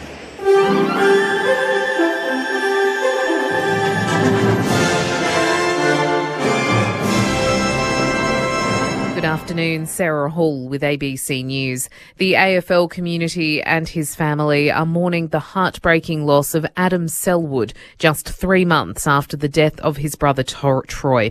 More from Natasha Shapova. Adam Selwood moved to Perth from the regional Victorian town of Bendigo after he was drafted by the West Coast Eagles in 2002. The club remembers the 41-year-old as a great teammate who loved the club and loved his footy and left a legacy by setting up an AFLW program. His wife, Fiona Selwood, says Adam was a loving husband and an incredible father to his 2 children, Lenny and Billy. His death comes just months after his twin brother, former Brisbane Lions player Troy Selwood, died by suicide. Troy was farewelled in a funeral at Cardinia Park in Geelong, with Adam and his younger brothers, Scott and Joel, delivering eulogies. The Australian government says it's appalled at the sham trial and 13-year sentence given to Australian Oscar Jenkins by Russia. Mr Jenkins had been fighting with Ukrainian forces before being captured late last year. Foreign Minister Penny Wong says Mr Jenkins is a prisoner of war and must be given protections, including being treated in accordance with international humanitarian law by Russia. Senator Wong says Australia continues to hold serious concerns for him and is advocating for his welfare and release. Ukraine's major European backers have rallied behind the country after the first direct peace talks between Kyiv and Moscow in 3 years ended without a 30-day ceasefire. Russian and Ukrainian delegates in Turkey did agree on the largest prisoner of war exchange so far, as the BBC's Vitaly Shevchenko reports. Up until the talks started, Ukrainian officials have been saying what we need is an immediate ceasefire lasting at least 30 days. That didn't happen. The head of the Russian delegation, Vladimir Medinsky, only said the 2 delegations had agreed to exchange their visions of how this is possible. Another thing the Ukrainians were demanding is a meeting between Volodymyr Zelensky and Vladimir Putin. And the Russians, they took note of the request. So they're still outlining their vision of what should happen. The mother of Liberal leader Susan Lee has died just days after her daughter became the party's new leader. In an emotional statement, the opposition leader says her mother passed away in the early hours of this morning. Ms Lee says her mum was able to hang on to see one more special moment in her daughter's life, and says when she went to visit her after winning the leadership, her mum's eyes lit up. The Prime Minister is in Rome to attend Pope Leo XIV's inauguration Mass on Sunday. Foreign Affairs reporter Stephen Jedgetts is travelling with Anthony Albanese. The Prime Minister's only in Rome for some 2.5 days, but he's got a packed schedule for that period. The inauguration of the new Pope is a significant moment, not just for the 5 million Australians of the Catholic faith, but also for Catholics around the world. And it's a significant moment also for Mr Albanese, who was raised as a Catholic. On top of that, he's going to become the first Australian Prime Minister to actually attend a papal inauguration mass like this since the 1970s, when Australia formally established diplomatic ties with the Vatican. A 28-year-old man who allegedly stabbed one immigration detention centre contractor and assaulted another has been arrested and charged. On Thursday morning, officers were called to a suburb in Sydney's west over reports a 54-year-old man had been stabbed and a 36-year-old man had been assaulted. The man has been refused bail and is expected to appear at Parramatta Local Court on Sunday. Quarantine controls remain in place at a northern Victorian tomato grower after another detection of a destructive plant virus. Charmaine Manuel reports. Kattunga Fresh was put into quarantine in January and stood down more than 100 workers after authorities found the tomato brown rugose fruit virus on site. Stringent testing of seedlings as they arrived led to the latest detection. Agriculture Victoria says it's unlikely the virus originated from the site, as the seedlings had only been on the property for a few days. The seedlings were sourced from a commercial nursery in New South Wales, which has no previous detections of the virus. The first bout of the virus in Kattunga spread from South Australia, where growers have destroyed thousands of plants. For more news at any time, you can download the ABC Listen app. The Kimberley is like nowhere else on earth. Join Mark Cole-Smith for an incredible journey. This is a story about the landscape we call home. The Kimberley, Tuesday nights on ABC TV and ABC iView. The footy might stop with the final siren, but with ABC AFL, the conversation keeps rolling. Get ABC AFL Daily Podcast with Premiership coach Paul Roos alongside Corbin Middlemass, Ben Cameron and Poppy Penny. From walking on thin ice to dancing on the mountaintop. It's your daily footy conversation. Find it on the ABC Listen app. This is the Sir Doug Nicholls Round. On your radio, Sport Digital and the ABC Listen app. Keane takes the intercept mark, short to Neil Bullen. Adelaide back the other way. They're out here. A lot of tired players, a lot of continuous footy as Paitling receives it, kicks long to Fogarty. Fogarty heads for home. It's a good option. It's a goal for Fogarty. His second. Membry wins the footy, kicks inside 50 for Collingwood. Myercheck. Hinge breaks it up. Ball hits the deck. Elliott's there where he should be. Gives it to Long. Handball to side bottom. The ageless one. Side bottom goals. And Collingwood take the lead straight back. Riley O'Brien, the big ruckman, tracking back, wins it. Nick Dacos worries them out of it. Loose footy inside 50. Dacos picks it up, gives it off to Long. Here's Crisp, and that is Collingwood. Knock on Sir John, goal! Sidebottom didn't take possession, tried to whack it on. Now he's got a problem. He slides in and catches O'Brien high. And a free kick for the Crows between wing and half forward. O'Brien sends him into the pocket. There's Fogarty again. Darcy Fogarty from wide out at left half forward. The drop punt sails goalward and the goal umpire's left with nothing to do but signal 4 points. What a kick from out wide in the wet. The 2025 Sir Doug Nicholls Round. On your radio, ABC Sport Digital. and on the ABC Listen app. A dark and gloomy day at the MCG. We've had a pretty good game of footy so far with 6 lead changes and Collingwood by 5 points at the half. 6-7-43 over Adelaide at 6-2-38. The weather somewhat appropriate for really the sentiment in the footy world today after the tragic passing of Adam Selwood, which we have touched on throughout the broadcast. Of course, it follows Troy's tragic death back in February, and now Adam as well. So unimaginable grief for the Selwood family and for the footy community whose hearts are breaking today. There was a statement from Fiona Selwood and the entire Selwood family released earlier today that reads as follows: "We are heartbroken by the passing of Adam earlier today. Words cannot express the grief and sadness we feel. Adam was a loving husband and incredible father to Lenny and Billy. We are devastated to lose such a wonderful husband, father, son and brother. We will miss Adam deeply, his spirit, his kindness and the joy that he brought to every room. His determination, the lessons he shared and his infectious personality will stay with us always. Adam had a unique ability to make people feel special, and our family was lucky to experience that every day. We kindly ask for privacy as we navigate this time." That is from Fiona Selwood, the statement earlier today. I'm not really this kind of person, Corb, but we're looking out at the MCG right now. I'm not sure if you boys can see it, but there is a sun shower taking place and a rainbow that ends right in the middle of the MCG. So it's a tragic loss. There's no other way to chop it up. 2006 Premiership player, played international rules series as well in 2008. 187 games for the Eagles across an 11-year span.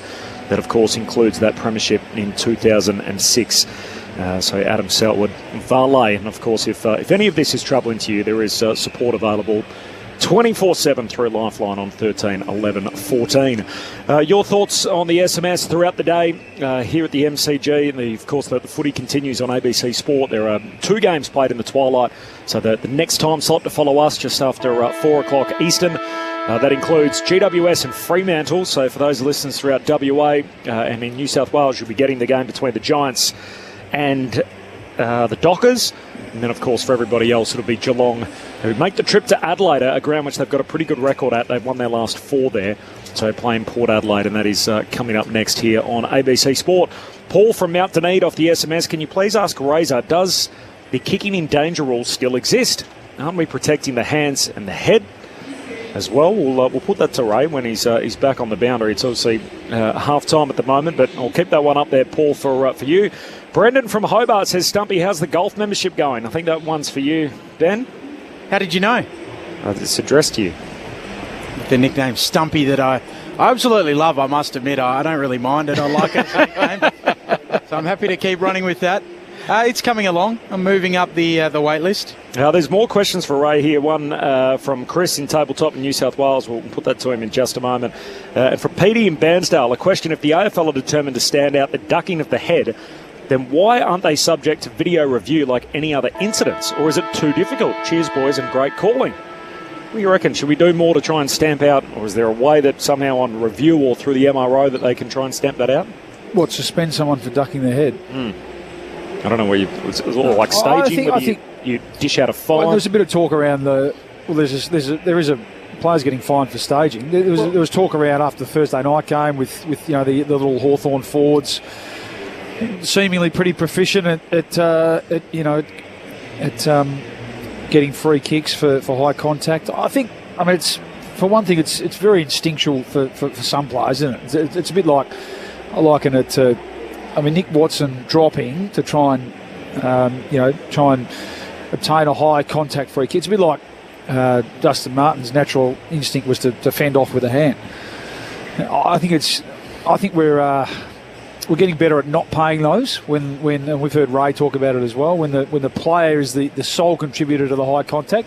There's still an onus on the tackler to execute a fair tackle, and we saw on today that Jeremy Howe over there on the boundary came in a bit too, and so that was a correctly paid free quick kick, even though the Adelaide player had lowered and to an extent contributed to the high contact. And so it's got to be on the players, though, doesn't it? Like the players change their behaviour. But my point is, Nick Watson's not going to change that. Yep. He's been doing it. He's 5'6". He's been doing it forever. But to people at the club, so it almost needs to be a competition-wide thing where basically his coaches, and his management team, and his family and friends basically say, Nick, the free kick is not worth getting concussed. So if you put your head in there and you end up walking away with a concussion. That's right. I'm sure Sam Mitchell will be trying to coach it out of him, mate. You've got to try something else. That could be a life-changing injury. we know the brain trauma and everything that goes along with a concussion. But if it's officiated right, they should say that is prior opportunity. If you duck it, have the ball, and then duck and put your head into harm's way. That's the rule. Yeah, just officiate it properly. No, they are. And that's the idea, to try and change behaviour. My point is that with some players, it's so ingrained don't call it. It's going to take a long time to change behaviour. Like Ginnivan, they stopped calling it because he did it so often. I always look at who's initiating the contact. So that last play, Nick Watson on Thursday night, he initiated that contact. Yep. He led with his head. So it's play on. But we now, surely the players, though, can just, they need to take control of this. That's what I'm getting at. If it's not paid, they'll stop doing it. My point is we're seeing less of it. Okay. Some players, Nick Watson's been doing it his whole life because he's 5. It's his way, like Martin fends off, like Selwood. It's players' way of getting free, not necessarily to get a free kick. Yeah, that's right. So it's just going to take time.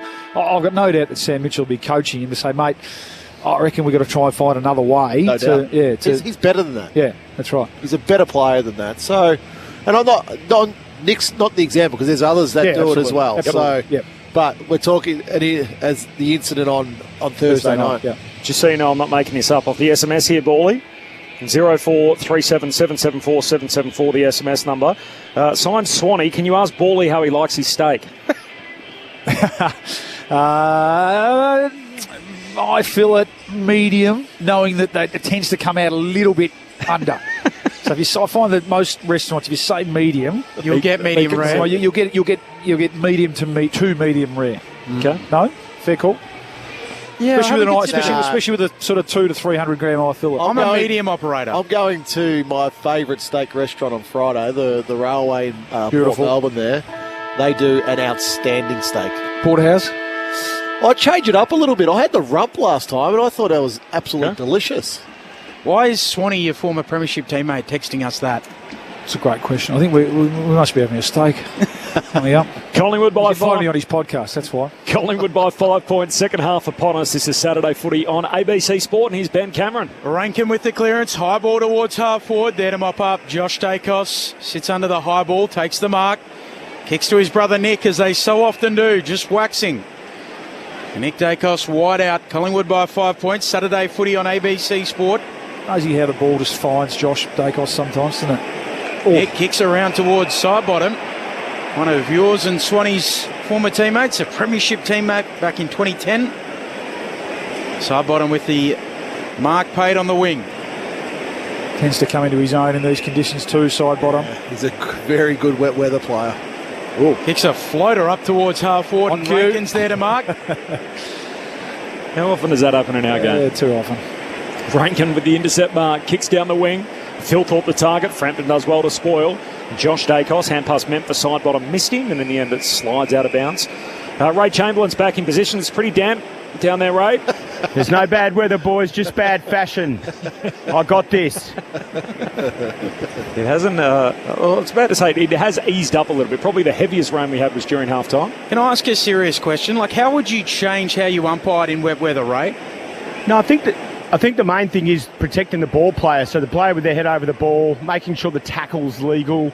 That's where all your free kicks are. It's holding, it's high contact, it's in the back. So you want the players going hard at the ball. And the other thing you need to do is delay the whistle. There's no prizes for getting on that thing first. They'll cough up the marks and those sorts of things. So just slow it all down. But from the boundary throw in, Peatling got side bottom high. So contest kick down the wing, spills down to Rankin. He's the next possession again here. Sends it down to half forward. The tangle between Howe and Walker. Howe clever. Paddles it to Frampton. Frampton kicks up to the wing. Hinge beelines the footy. Clean pick up. Half volley. Beautiful work. Handball to Peatling. Crows on the wing. Handball to Rankin. Now Dawson usually uses it well. Kicks high into the pocket. Looking for a Shelley. Frampton gets there late. In fact, he didn't. Out on the full one, boundary umpire. Well, the boundary umpire has called it. So Frampton to get the kick. I thought he got a hand to it. How was he sitting there by himself? Josh Rochelle in the forward pocket. Popped up out of a sprinkler head. Frampton kicks in the Cameron direction. O'Brien there with him. Butts too. Butts brings it down. Quick kick from Cumming towards half forward. Houston in front. Marks for the Pies. Back flank. Collingwood lead it by 5 points. No score yet in this second half. Lost a boot here too. Might have changed the socks at half time, but now they're going to be soaking. Exactly. Nothing worse, Paulie. Oh, they're going to be soaking wet. Did you guys get changed much in game? Like, did you I changed my socks at half time. Yeah, Socks. or if the shorts were wet, I'd change that as well. Only when it was wet or every game? Every game. Yeah. Right. No, I was a sweater. Houston off the back flank. Kicks down the wing. Good mark from Myercheck. Actually, that's a reasonably big concern, isn't it, for players, particularly early in the new season, as Myercheck handball away to Josh Dacos, kicks down the line and it's out of bounds, half forward for the Pies. The blisters are shocking. I saw a footballer, might have been Cooper Hamilton actually, a former Giant. He makes all these game day blogs now and playing in the VFL, but he's putting Vaseline on the outside of his socks. So basically, socks on, then Vaseline on top into the boot. Apparently, it prevents blisters. It's the way to do it. Friction. Riley O'Brien hacks it out of mid-air with his boot. Sockers it forward from the boundary throw. Pendlebury can't pick it up cleanly, and a throw-in in front of the members. When I was at Subiaco in the WAFL, a player got blisters, popped one of them, had a golden staph infection and missed the first half of the year with that. So it can be dangerous too. Pies by 5 points. Saturday footy on ABC Sport. Boundary umpire brings it back in on the wing. O'Brien reaches from the back, taps it down. Out after it, Hinge. Spins out of trouble as well. Kicks it end over end up towards half forward. Just looking for territory. Maynard and Fogarty and out of play. Throwing half forward for the Crows. Big roll now for Maynard. He's got that matchup of Darcy Fogarty. He might have hurt his hand here on the advertising signage. They're sharp, aren't they? Yeah, they are. The advertising. The LED signs. Yeah. So he did his very best to try and touch it in another position, but just high on the boards, and he's still looking at his palm at the moment, wringing out his hand, Maynard, as he walks into defence. Boundary throw in half forward for Adelaide. Long wins it on his backside. Got a hand pass away to O'Brien, has to knock it out. His side bottom, who's tackled immediately, and a ball up in the same spot. These are good netball conditions. He does look sore. Yeah, the binoculars there, Benny. 5 point lead for Collingwood. Early stages, third term. Saturday footy, ABC Sport. Ball up half forward for the Crows. Side bottom, Sockers at 30 metres down the wing. Myercheck collects and tackled out of bounds. Spin it in, says the umpire. Hard bodies, the order of the afternoon now. Isaac Rankin's had 5 possessions in the first 5 minutes of this third quarter. Just pushing forward now. Got 2 questions for you, Ray, as well, that we'll weave in this third quarter off the SMS. Collingwood by 5. Umpire Ian Burrows, the boundary umpire, tosses it in on the wing. Neither ruck decisive. It spills out to McCreary. He's tackled quickly there by Cumming. Ball up on the logo on the wing. Umpire Meredith comes in, puts it aloft. Cameron bounces through his legs in the end. Long picks it up for the Pies, gives it off to Pendlebury. Dump kick up to half forward, bouncing ball.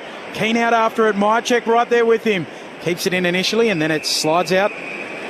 All right, Ray, one from Paul in Mount Dunedin. Can you please ask Razor about the kicking in danger rule? Does it still exist? Aren't we protecting the hands as much as the head? Yeah, so what we're looking for there is an indiscriminate act likely to cause injury. I know it's a mouthful, so if there's a little toe poke, no dramas, but if they start woofing the foot through and it's near their head or hand, that's when you're most likely to see free kick paid. Collingwood by 5 points. Scrappy footy on the wing. Picked up neatly there by Hinge, who's been good to start this second half. Beautiful handball. Releases Peatling. Shanks his kick. Dribbles off the instep. Socket on cleverly by Neil Bullen. Up to half forward for the Crows, but the Pies are there. Frampton wants the boundary line. Looked like a rugby player just crashing over the try line. And we'll get a throw in half forward here for the Crows. Collingwood by 5 still, as we were at the half. This from Chris in New South Wales. Can you please ask Ray about the explanation or to explain the interpretation of the ruck duels, particularly from boundary throw-ins, which we're witnessing one now.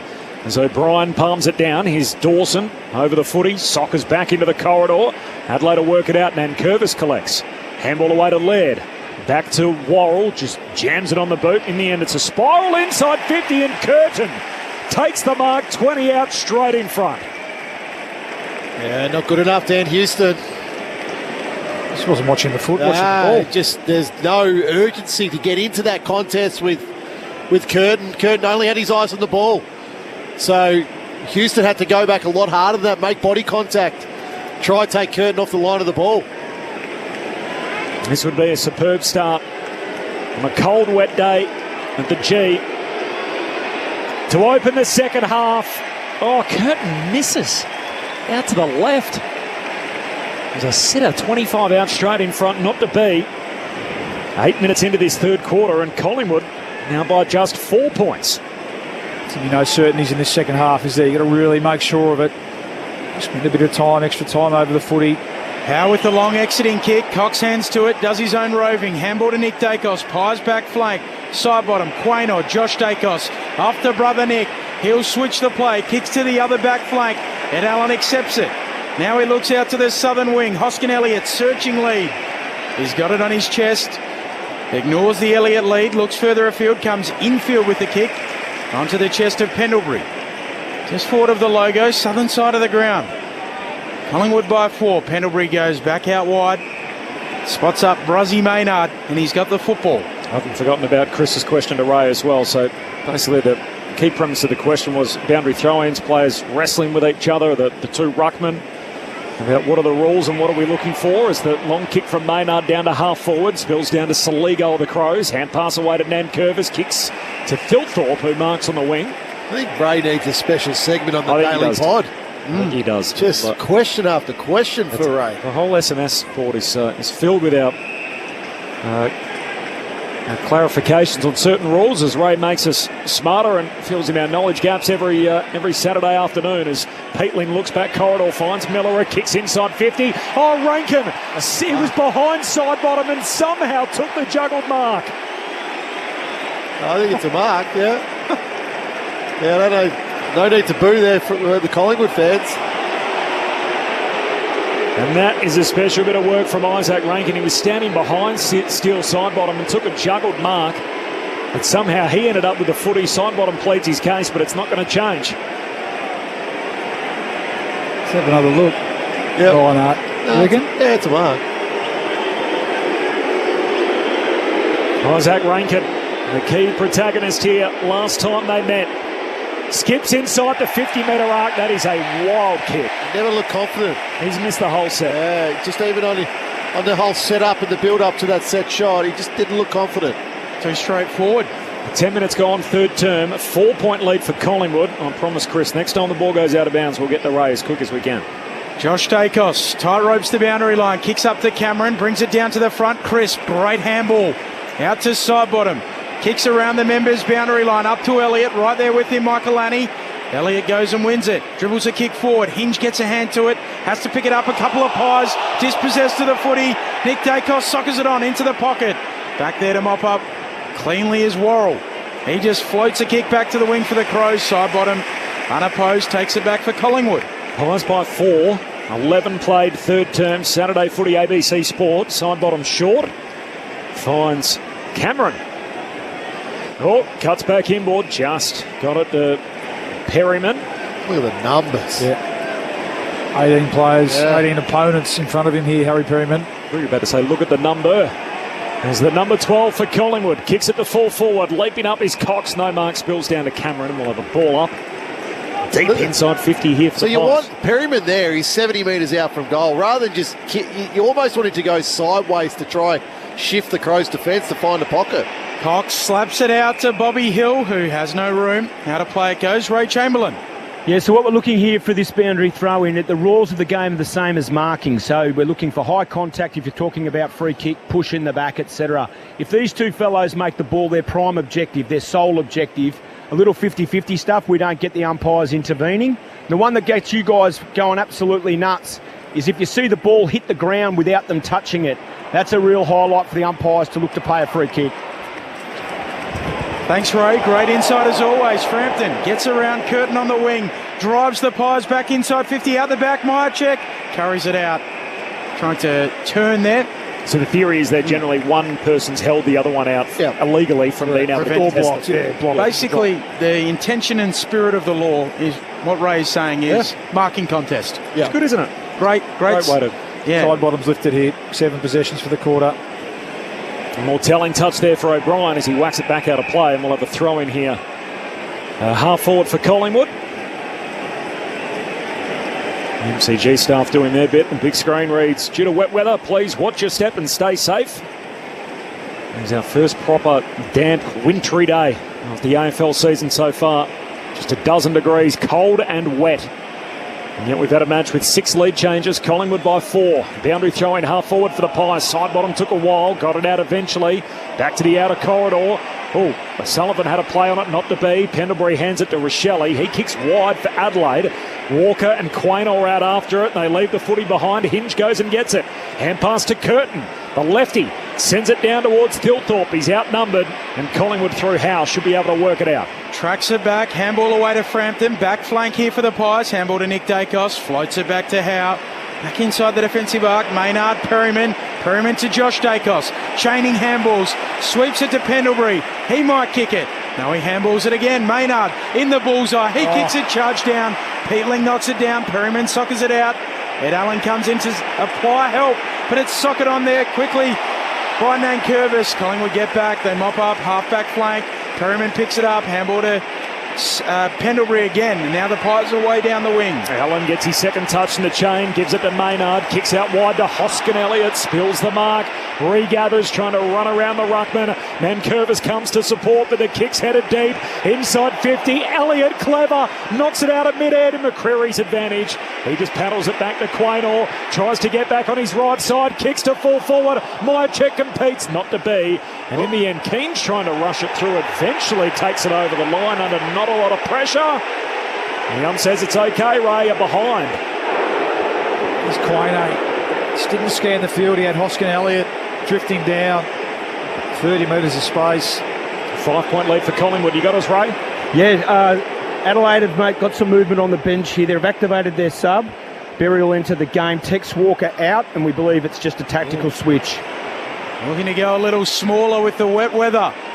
A loose footy. Half forward here for the Pies, but Adelaide extract it. Peatling dumps it on the boot. Spiral up towards half forward. Howe's there with Rochelle. Halves it, slaps it on. Back towards the wing. Arriving though, Curtin. He picks it up. Shrugs a high tackle there from Frampton. No, it is. It's just a poor tackle. I mean, it's not Billy's go. We know that, but really sloppy. Yeah, Ray, you've got to take extra care, both with ball in hand and without. Curtin moves it on to Rankin. Thoughts of Luke Ball. Collingwood by 5 points. Quarter hour mark here in the second. 50 from the spot last year where he ran too far. Rankin will be marched to 20 metres out, 45-degree angle. I think that is the right call though, Corbs. Oh. So he went to stand, then he moved. Simple. Gotcha. Sorry, I was looking at Quaynor for being in the zone. Was it Quaynor? It's not Quaynor, it's the stand rule. Yeah. Gotcha. Yeah, so penalty against McCreary. It's all over at Rama. Isaac Rankin, who ran too far late in this game last year. Still doesn't look as confident, does he, over a set shot, Isaac? Watch his running here. It's a bit all over the shop. He's already got one to flip the lead. Isaac Rankin. It's 4 left. His whole setup. Why doesn't he? An approach is just wrong. Why doesn't he get into a run like he would kicking on the run? Yeah. And almost jogging. Yep. Missed the lot. Collingwood still by 5. 16 gone, third term. Saturday footy on ABC Sport. Trying to clear the Magpies. Picked off by Worrell. Hand pass to Dawson. Heads inside 50. Oh, Josh Dacos trying to take a mark fall into ground. Not to be. Spills out to Fogarty. He's tackled by Maynard. And there's a bit of feeling, a bit of push and shove. And Taylor Walker's not having any of it, as Ray told us. He's about to be subbed out when he next hits the bench. He's getting the last little bit of burn here. Taylor Walker before the tactical sub, and Sam Berry comes into the game. From the ball up, there's Taylor, hand pass over his shoulder, picked up by Quainer, and he's tackled. Do it all again, centre half forward for the Crows. And that's not me referring to Walker as his Christian name. There is a Zach Taylor and a Taylor Walker in the same forward line. Well, Thilthorpe hacks it out of the ball up towards full forward for the Crows, overrunning at Frampton. Ball tumbles out, throwing coming, doing the attacking here Adelaide, but unable to find the major opening. He's done a reasonable job, Billy has. I know he got that tackle wrong before, but Thilthorpe hasn't had a huge impact on the game. Yeah, that's right.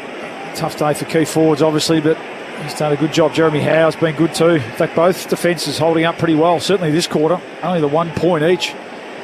From the throw-in, both rucks miss it. Comes down for Thilthorpe. Handball out to Neil Bullen. To Rochelle. Off to Saligo. Snaps, goal, swings the lead. Oh, they got away with a big one there, Thilthorpe. Crows by 1. 7-3-45 plays 6-8-44. And finally, some reward for effort for Adelaide. 18 minutes into this third term. Well, Borley, that should have been a free kick to Collingwood for holding the ball. Thilthorpe did not dispose of that ball in the ruck contest, so he's grabbed it. Mason Cox has got him, and the ball just basically drops. He tries to handball, but he's made absolutely no contact with the ball, so I think Collingwood can feel hard done by with that one, but great hands by Neil Bull and then Rochelle and Saligo, a really quality finish. Yeah, I mean, they can feel a little bit hard done by, but too much space there for the Crows small forwards. Neil Bullen, Saligo, he's had a quiet day under the 9 possessions, but too much space, 30 metres out from goal. Makes them pay. Walker hits the bench. He's in the second row. The sub's been made, and we'll see Sam Berry in the game in a few moments. Back in the middle. Adelaide by 1. Handball from Quaynell goes forward. McCreary thought he was clipped high. He was, and he gets the free. The umpire slips over on the way in to officiate that. Oh, Bo, he's got a wheel and go here. It's too slow. The crowd always finds that a little humorous as well when the umpire falls over. As McCreary goes long to full forward, they come from all directions, punched away by the Crows. On it is Elliott, jams it on the boot, kicks it over his head. It won't quite get to the line, and punched through eventually by Butts for a behind. This game is tied at 45, 19 gone in the third term. Saturday footy on ABC Sport. Ray Chamberlain. Yeah, Rammer eloquently and accurately described what took place up the other end of the ground. Obviously, no prior opportunity, immediately tackled, and by Rammer's words, he attempted to handball, and that's all he's got to do. So whilst the whistle went to the umpire's mouth, the laws of the game dictate that that's play on. Very into the game, under pressure here for the Crows on the back flank. Gets a handball away, but holding the ball. It is 7:20. Free kick for Crisp. Scores level. And Collingwood wish to wrestle back the lead. 360 twice. Yeah. Crisp. Low ball into the pocket for the Pies. Up goes Cameron. Off his fingers out of play. So just on that there, so if Thilthorpe had to grab the ball, Ray, and drop the ball, that's play on as well. So the key thing there is does he control the ball and elect to just drop it? Because if he does, he hasn't attempted to handball or kick. So a free kick would be paid in that instance, Rammer, for incorrect disposal. The difference up the other end is he attempted to handball, and because he did not have a prior opportunity, it is play on. Okay. Adelaide work it out of their defensive 50 up towards the back flank, out of bounds, and a throw-in coming. Scores level. What a game we've got. Saturday footy on ABC Sport. First wintry afternoon here in Melbourne, and this will be us right through until the end of September, you would think, from here. How good is it having Ray? Oh, outstanding. All the refresher on the rules that we thought we knew and didn't quite understand. And you get a great insight on ABC Sport as to what the umpires are going through and trying to process, what they're looking for. Boundary throw-in, Saligo clipped high in the tackle by Cameron, and the free kick at half-back. The two number 14s. I dare say their jumpers will be different sizes, though, as Saligo goes long down the line. Fogarty flies for it, takes the mark. He's been good today. He's kicked 3 in the second quarter, and he wants to run around Maynard. He draws him on the mark. Boundary side's got to head off the left peg. Through the hands of Houston. Rankin wins at half forward. Hand pass to Berry. Great chase from Long. Affects the kick. And Allen takes the intercept mark on the behind line for Collingwood. Moves it out to McCreery. They want to go down the southern wing, but McCreery is in go-slow mode in this third term. Holds it up. Saturday footy on ABC Sports. Scores level. Corpin, Middlemass, Ben Cameron, Ray Chamberlain on the boundary, Luke Ball and Adam Ramanauskas. Eventually McCreery kicks around the wing. Membry hacks the half volley up towards half forward. Over the top of it there, Cameron eventually slaps it out. Now Sullivan soccers it on into the pocket here, the Pies. Sullivan goes again, close to the boundary line. Laird bundles him out, throwing coming. Left forward pocket here for the Pies. Scores level, 22 played in the third. That was outstanding by Ned Long. Just lunging, goal-saving tackle. Both teams' pressure has stepped up, haven't they, to match the conditions today. Had 20 tackles for the quarter, Adelaide. Cox and O'Brien both miss it. Out the back, Worrell with a clearing kick. Tumble punt up towards the wing. No mark there from Dawson. Down in front, Frampton dispossessed. Keys goes in. Quick kick towards the middle of the ground, and Howe's the only man there. Pies well set up. Chance for them to launch. He's closest to the goals at the punt road end, and he's right on halfway. Hand pass for Collingwood to Houston. There's a long kick of the footy, and he drives it to the top of the goal square. Cox down there, hands on it from O'Brien, spills to Worrell. Got it away for the Crows. It's a Hinge. Hand pass to Rankin, changed his mind and caught. Great chase down tackle, McCreery. Rankin went to kick it, decided against it, and McCreery came and got him. That's holding the ball. Just persisted there by McCreery. And Rankin knew he was closing, but he was in two minds what he wanted to do, Rankin. Handball to Dan Curtin or get the ball out of the danger zone. Get the ball out of the danger zone. And he asked Dan Curtin a fair question, although just looking at the replay, too far away to Shepherd. So give the handball. Great chase from McCreery. Any score is a go-ahead one as McCreery hooks it across the body. A goal's even better. Collingwood by that kick. 7-9-51. Adelaide 7-3-45. 24 minutes gone in the third term. And I make that lead change number 8 as his back and forth classic continues. Adam Ramanauskas and Luke Ball on ABC Sport. He's an impactor, Rama, is he, McCreery? It feels like he's had more than 9 possessions, doesn't it? 7 kicks, 2 handballs, but 6 score involvements. So there's the key. And really, that's his one wood, isn't it? That is just outstanding forward pressure. Look like the Crows were out. They had numbers wide as well. McCreery put his head down, put it in the hard yards, and when he's run down the very quick player himself in Isaac Rankin. So sometime, and that's what the game today is going to demand, isn't it? From here on in, those sort of efforts can be the difference between winning and losing on a day like today. Pies by 6. Saligo with the clearing kick. High ball to half forward there for the Crows, leaving it behind Quaynor. Rankin picks it up. Handball to Neil Bullen. Handball out in front of Peatling. Still beyond the arc. Dawson likes the look of the sticks. Sends it on goal, but tugs it. Misses to the right-hand side. Collingwood by 5 points as they work at the main break. Saturday footy on ABC Sport. Hurried entry. Quaynor the target. He's going to get a free. And at half-back, it's against Isaac Cumming, who arrived late and pushed him straight in the back. So Quaynor long down the line for the Pies. Cameron goes. Hill stays down, but it spills to Millerer. Adelaide win it. Saligo slick hands. Missed Hinge. Bobby Hill's onto it. Clever. Toe poke out in front of Long. He soccers it further inside 50. Laird traps it. Hand pass out wide finds Worrell. He turns and kicks off the back flank. Nick Dacos amongst 4 Crows. And that turns out to be a fortuitous kick that lands in his lap. And Nick Dacos will have it right on the wing members' side. 5-point lead for Collingwood. Nick Dacos lays it up to the hot spot. Myercheck rather in the pack. Spills down towards O'Brien to the Crows. To Hinge. Handball away to Worrell. He's speared. That was like Edge from the WWA as Hill went straight through him. The ball comes to the boundary line and the says deliberate. Free kick Collingwood, and Membry will take it right half forward for the Pies. And it's there. Clearly went to the boundary there. Worrell. Oh, was it Worrell? Was it Worrell? I think it was Worrell. Was it? I think it was Laird. Yeah, Worrell copped the big tackle from Bobby Hill. And Laird knocked it out. He missed his teammate by a whole lot, but knew that there was insufficient intent there, and that is the rule. And Membry, right in front of the Collingwood race. He's had the second look from the same spot, one at the Punt Road end, one at the Ponsford stand end, and both of them, unfortunately for him, have ended the same way without a score. Magpies by 5, waning moments of the third term, Saturday footy on ABC Sport. Laird to take the kick. Beyond the defensive 50, O'Brien coming across, Dawson in front, Cameron ends up with the footy knocked out of his hand. Come with me, 50. Darcy Fogarty, the offending party. And Darcy Cameron will be marched to about 20 metres out, slight angle to the right.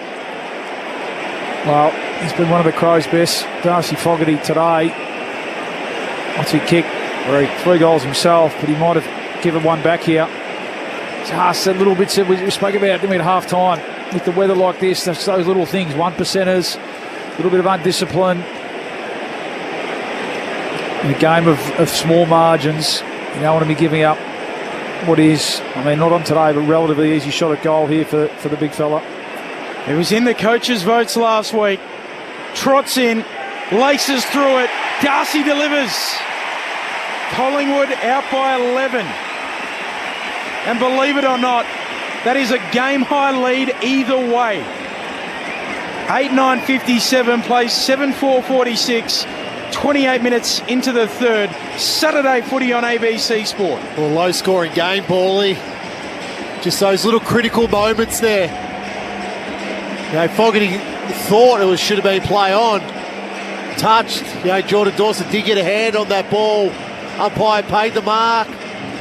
But just a critical little moment there that can swing. As Benny said, it's the biggest margin of the day, and it's only 11 points. So just critical little moments. If you win enough of those as a team, you generally win the game. 8 lead changes so far today. 11 points Collingwood's lead, having kicked the last 2. Mick Dacos, first possession at the restart. Hand pass and turnover. Here's Curtin. Tumbles a kick inside 50. Rochelli's got a couple to beat. Howe and Rochelli out after it. Howe punches it to the boundary line. And the says throw it in. Half forward for Adelaide. 29 minutes gone in the third. Different directions next. If you're in WA, you'll get GWS and Fremantle, so stick around for that. And the rest of the network, it'll be Port Adelaide and Geelong, the twilight game in Adelaide. If you've got the ABC Listen app, then you're in business. You can toggle between the two games, the AFL and AFL Extra buttons, all season long, every game through the ABC Listen app. From the stoppage, Curtin kicks to full forward, pushed away by Howe, and then Frampton rushes it through. It's all okay. We've had a little nervy one either way so far on the deliberate rush behind, but both of them going in the favour of the defender. Collingwood by 10, half-hour mark, third quarter. Howe with the kick in, short to the back pocket, Nick Dacos. Plays traffic cop. Yeah. Waves the Pies team across to the southern wing. What are you seeing there, Borley? It's inside 90 seconds. They're probably happy to shut this down here, the Pies. Kicks up towards Cox. Right there with him is Keane. He knocks it down. Peatling there for the Crows. Quick kick forward. Gathering at Perryman. Pies back with it. Back flank. Handball to side bottom. Out of play it goes. So get the numbers over there. Maybe get it out of bounds. Yeah. Another repeat stoppage. Yeah, just don't let the opposition score. That's really what it is. They do it better than just about anyone. Do the Pies. Corbin Middlemass, Ben Cameron, Adam Ramanauskas, Luke Ball and Ray Chamberlain. Between the benches. Tap down there. Pinched quickly by Berry. Back to Laird. Crows retreating. Dawson has to get a kick away. Ricochets off bodies. McCreary soccers it inside 50. Knocked down by Michael Lanny. He's able to keep it in front of him, but Cox comes in. Collingwood with the numbers. Coughs it up though, Cox. Adelaide end up with it as their handball from Laird finds Miller up now at the hinge against the boundary line. All the way coming back. It's a free kick coming all the way back to McCreary. That's what they pinged him for a throw. Umpire was right there. We were blindsided up here. Against Miller. So free kick for Collingwood. Miller will stand 52 metres out. We know he's got the distance. Yeah. They kicked that behind early in this quarter from right on the edge of the centre square. Yeah, last minute of the third quarter. How much heavier ball how much now, jelly's in the legs. Well, he's either got to have a crack, back himself, or just put it to the top of the square and see if they can't force a free kick. 24 seconds left on the game clock. He's told to move it on as he kicks hurriedly to full forward. Elliott works his way to the front, takes the mark. And that is a heartbreaker for Matthew Nix and the Crows. And Elliott will get the last kick of the quarter. That's just concentration by Jamie Elliott. So his direct opponent on that occasion was Isaac Cumming. And he just got the jump on him. Real smart. Elliott saw that McCreary was kicking a torpedo. Just got to the drop of the ball quickest. This will hurt. In a seesawing game, the Magpies have it out to a new game high. Elliott with his first of the day. And Collingwood by 16 has returned for home. The Magpies 9-9-63. Gorner. The Crows 7-5-47. And Collingwood, after falling behind earlier in the quarter, kicked the last 3 goals of the term. And now they lead it by a game high 16. Had three-quarter time. There's a few words being exchanged too as the two huddles disappear. Yeah, Jamie Elliott, who barely says a word on the field. Yeah, he must have been copying a bit of a mouthful from the Crows players on the mark there, and just let them know he was very happy to put that one through. 9-9 to 7-5, so a 16-point buffer. Incredibly, 9 different goal kickers for Collingwood. So down the page, Elliott, Houston, Cameron, then side bottom, Hill, Crisp, Membry, McCreary, Hoskin, Elliott. So in your budget, that's 22, 23, 25, 28, 31, 32. There's a numerical down the page, the goal kicking list for Collingwood. Meanwhile, for Adelaide, 3 for Darcy Fogarty and then singles for Rochelle, Walker, who's been subbed out tactically, Saligo and Rankin. Collingwood still yet to pull the trigger on their sub, which is Pat Lipinski. The thoughts of Rama and Bawley coming up next. It's three-quarter time here at the mighty MCG. And in a game with 8 lead changes, it's Collingwood by a game high 16 at three-quarter time. This is Saturday Footy on ABC Sport. Get your footy fix live and ad-free with the ABC Listen app. Whatever footy you're after, we've got you covered. Called by ABC Sport's expert commentary team. ABC Sports coverage of the footy on the ABC Listen app. This is the Sir Doug Nicholls round. On your radio, Sport Digital and the ABC Listen app. From the throw-in, both rucks miss it. Comes down for Thilthorpe. Handball out to Neil Bullen. To Rochelle. Off to Saligo. Snaps, goal, swings the lead. Worrell got it away for the Crows. To Hinge. And pass to Rankin. Changed his mind and caught. Great chase down tackle, McCreary. Rankin went to kick it, decided against it.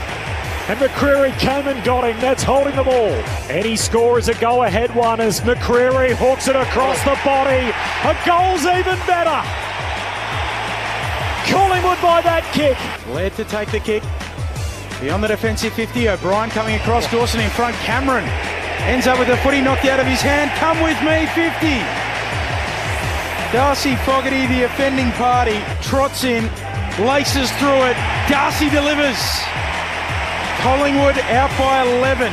24 seconds left on the game clock. He's told to move it on as he kicks hurriedly to full forward. Elliott works his way to the front, takes the mark. This will hurt. In a seesawing game, the Magpies have it out to a new game high. Elliott with his first of the day. The 2025 Sir Doug Nicholls round. On your radio, ABC Sport Digital. and on the ABC Listen app. It's been everything we hoped it would be so far. 8 lead changes and Collingwood threatening to blow it out here. They've kicked the last 3 to lead by a game high 16 at three-quarter time. Saturday footy on ABC Sport. All right, if you're in WA, you're off to the game between GWS and Freo coming up next. There's no late change. Harvey Thomas is the sub for the Giants. And for Fremantle, it is Bailey Banfield. For everybody else, it'll be Geelong, who make the trip over to Adelaide to play Port. Aaron Bryans is heading up the call there. Corby, it's been a turbulent fortnight for Tiwi man Willie Rioli, but the stage is once again his for the taking in Sir Doug Nicholls' Indigenous round. He returns to face Geelong on Ghana land. The power known as Yada Bolti this afternoon, hoping he'll be the catalyst to snap their losing form against a Cats outfit that is licking their wounds after a rare home loss. Geelong get to welcome back defenders Jack Henry and Lawson Humphreys. Meanwhile, Port Adelaide missing a key back in Kane Farrell, but will be relieved that their star midfielder Jason Horne-Francis is warming up after a week of illness kept him out of training. We've got a pair of premiership stars in the box for the call as well, and Ebony Marinoff and Dean Brogan. Tom Wilson to call alongside me as well. As Indigenous round continues at the Adelaide Oval, it's Port Adelaide Yada Bolti up against Geelong, Corby. Thanks, Az. Look forward to it. That's coming up next. So a double header in the twilight, which is unusual. And then very unusual. Yeah, then we'll all come back together tonight for the Bulldogs and the Bombers. Rammer and Bally, three-quarter time, Pies by 16. Well, the problem with this game, right, is Adelaide clearly won the clearance count in that quarter, 14-5. But the problem for the Crows in that quarter is they kicked the ball at 39%. So they just simply kept kicking it back to Collingwood. Collingwood, like they didn't have a great quarter. They kicked 3 goals. They kicked 3 goals too, so really took their opportunity. But Adelaide simply just kicked themselves out of it. So you think of Rankin, 2 out in the fulls from set shots there. Even sort of Dawson, who's had a really good game. He had 6 kicks that quarter, kicked it at 33%. So just kicking the ball back. Like when your prime movers, guys that you expect to finish, whether it's in front of goal or deliver to a teammate, just not there. So credit to Collingwood for applying and lifting that pressure rating in that third quarter. Yeah, I mean, there's a chance here, the Crows. Okay, the scoring's dried up a bit, but they're certainly winning enough of the footy. That quarter, clearance and contest, they were right on top. Just got to, you're right, make some better decisions going forward and convert. Collingwood by 16 as we start the final term, and immediately we'll have another ball up. Up it goes a second time. The rain has stopped for now and is still very cold. A third time we'll do it. Still inside the centre circles as Berry is tackled immediately at the feet of the ruckman. O'Brien swats it down straight up the bonds of Pendlebury. Bounces back to O'Brien. Gives it to Laird. Laird slides in. Grabs it. Handball out in front of Dawson. Sockers it in one direction, and then Saligo just bangs it out into space on the wing southern side. Philthorpe, the first one to get there, picks up the ground ball. Oh, got a handball away, but it ends up back with Frampton somehow after the little fumble there from Cumming. Handball to Hoskin Elliott. And smothered by Cumming, and the ball spills out of bounds on that southern wing. Collingwood by 16 points. Saturday footy on ABC Sport. Corbin Middlemass alongside Ben Cameron, Ray Chamberlain on the boundary, Adam Ramanaskas and Luke Ball. Just repeating, Taylor Walker subbed out of the game tactically in the third quarter, and Pat Lipinski still unused as the sub for Craig McRae and the Magpies. Can see him beneath us. Pat Lipinski on the spin bike. Big puffer jacket on. Riley O'Brien sockers it forward up towards half forward Rankin. Clean gather. Gets rid of it to Keys. Kicks to full forward for the Crows. Bursting through Neil Bullen. Leaves it behind. Allows in Josh Dacos. Dump kick across his body. It'll come down inside the defensive 50. Quainer drops it. Rankin flicks it out. Rochelle sidestepping. Handball back to Rankin. Rankin misses the lot. Tight in the pocket. Trying to summon some magic. He couldn't quite. Collingwood with it in their back pocket. They lead by 16 points. 2 minutes played in the final term. I must admit, there was a little part of me as I bought my Melbourne uniform out today, the black puffer jacket. I thought, oh no, this is it. Yep, this is what it is now for the first time since last winter. The ball's knocked out of play now on the southern wing. I just had a look at the weather forecast. We get back up to 19 next week. Okay, balmy, shorts weather. Well, if there's a 2 in front of it, as Bally said the other week, I'm in the shorts. Almost a few more rounds left in you. Almost an Indian summer. It's just still hanging around, even into the autumn and approaching winter. From the boundary throw in on the wing, Saligo inside 50, juggled effort. Phil Thorpe, no mark, spills down to Rankin. His hand pass straight up and down. Houston knocks it away, and then a clearing kick. Maynard punches it on once. Cox the second time. Collingwood win it on the wing. That'll do. Hoskin Elliott. Hurried kick to centre half forward. Keane first one back. Elliott in the other direction. Knocks it to the advantage of Myercheck. He's tackled straight away, and the tackle well executed. It's holding the ball. I thought it was front on and taken high, but Laird makes sure he held him up. Made sure Myercheck wasn't going anywhere and wins the footy at half back. I didn't have much of an issue with that. Ray Chamberlain? Yeah, like whether you agree with it or not, the umpire has determined that Myercheck has ducked, and the duck is considered to be your prior opportunity, and therefore you must successfully handball or kick. So that's what's transpired. Thorpe sends the Crows inside 50, overshoots the pack, and Josh Dacos marks. That makes sense. That was a half-time conversation, wasn't it? Yeah. Josh Dacos moves it onto side bottom, back pocket, kicks to the back flank in Houston. Collingwood ball. Up to the wing, a searching lead from Elliott, and he marks. First goal of his fourth term, simply a must-have for the Adelaide Crows. Elliott, kick to half forward. Membry gathers on the bounce. Handball to Sullivan. Dribbles it towards goal. Bouncing ball. Last line under pressure here. The Crows caught Worrell. Ball jars free, and they'll rush it through. He's pinned him. Has he pinned him? Yep, he's holding the ball. Holding the ball. Hoskin Elliott's got him. So he did have a prior opportunity because he fumbled the ball. So then he's tried to dispose of it, and that's he didn't make any contact with the handball. So that's different to Phil Thorpe in that third quarter. I was just saying the Adelaide Crows desperately needed the first of the fourth. It'll come from Will Hoskin Elliott. His second, and Collingwood have kicked the last four. They lead by 22 points. 10-9-69, plays 7-5-47. 4.5 minutes into the fourth. Adam Romanascus and Luke Ball. Oh, yeah, you feel from him a bit there, Josh Worrell. That's a tough position. Last line of defence, the ground ball, the grubby wet ball coming in. Let's have another look at it. I think it's pretty red hot, I reckon.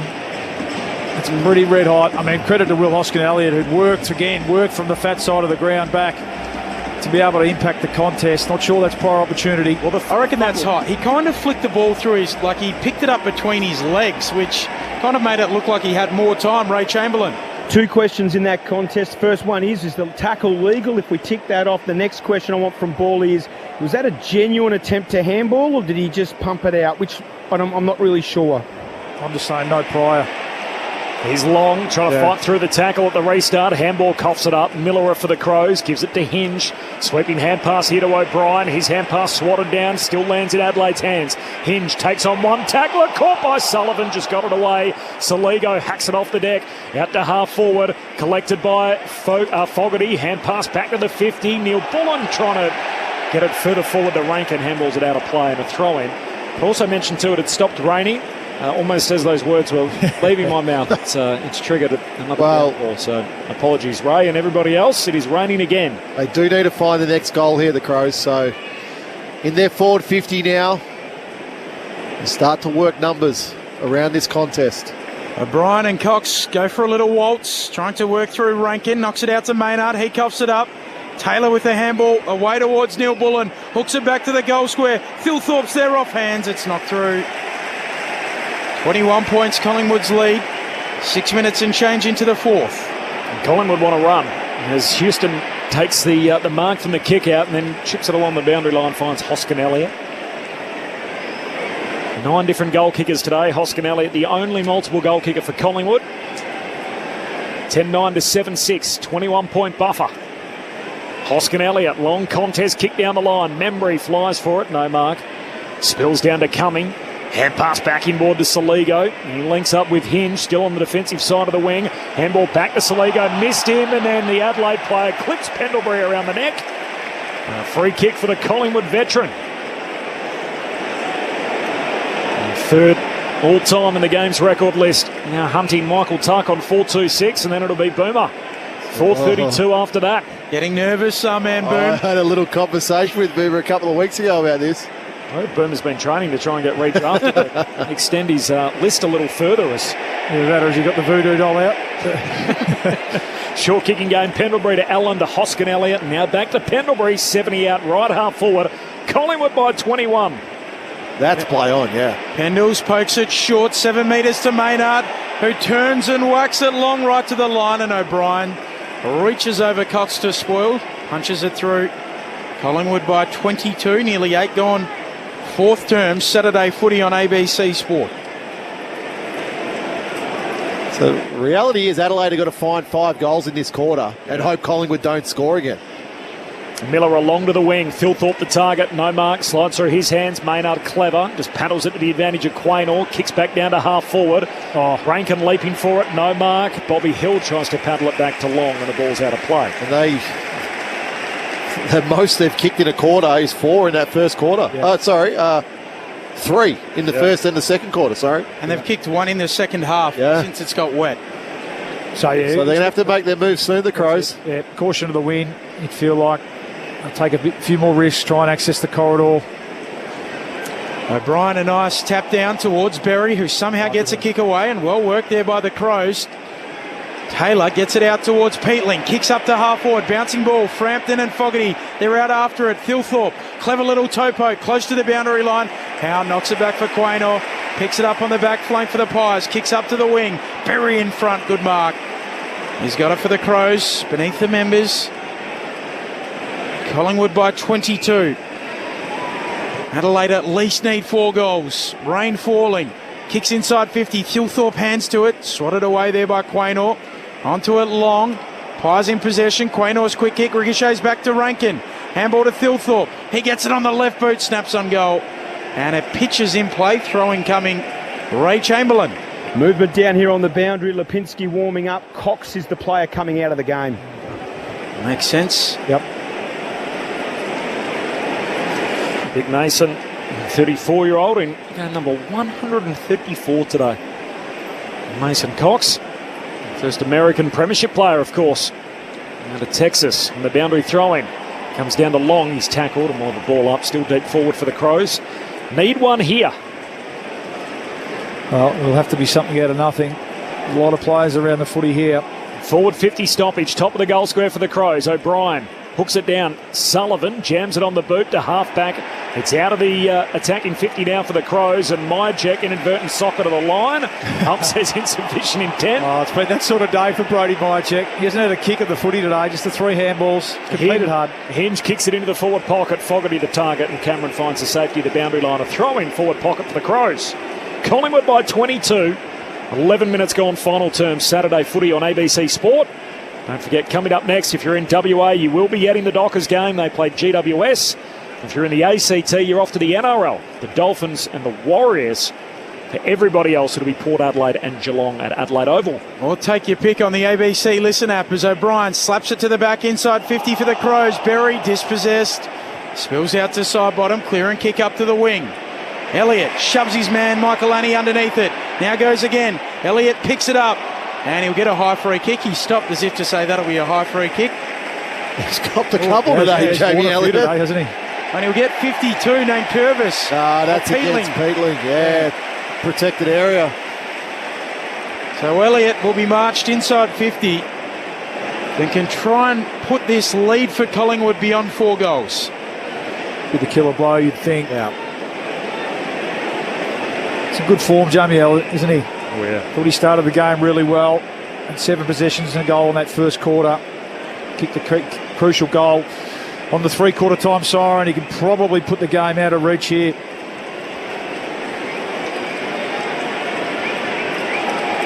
Slow approach. Kicking to the punt road end of the ground. Boot to ball, 47 out. It starts left and doesn't swing back. Adelaide live. For now at least. 23 points the margin.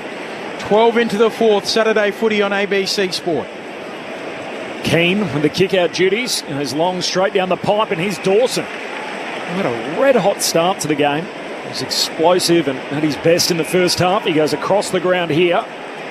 Mark taken by Zach Taylor. He was busy early as well. Heads down to half forward. Saligo marks, and he's held up by Allen. Ball comes out as he's held up. We're going to get one here, gift. And that's 50. And Saligo will make it a certainty.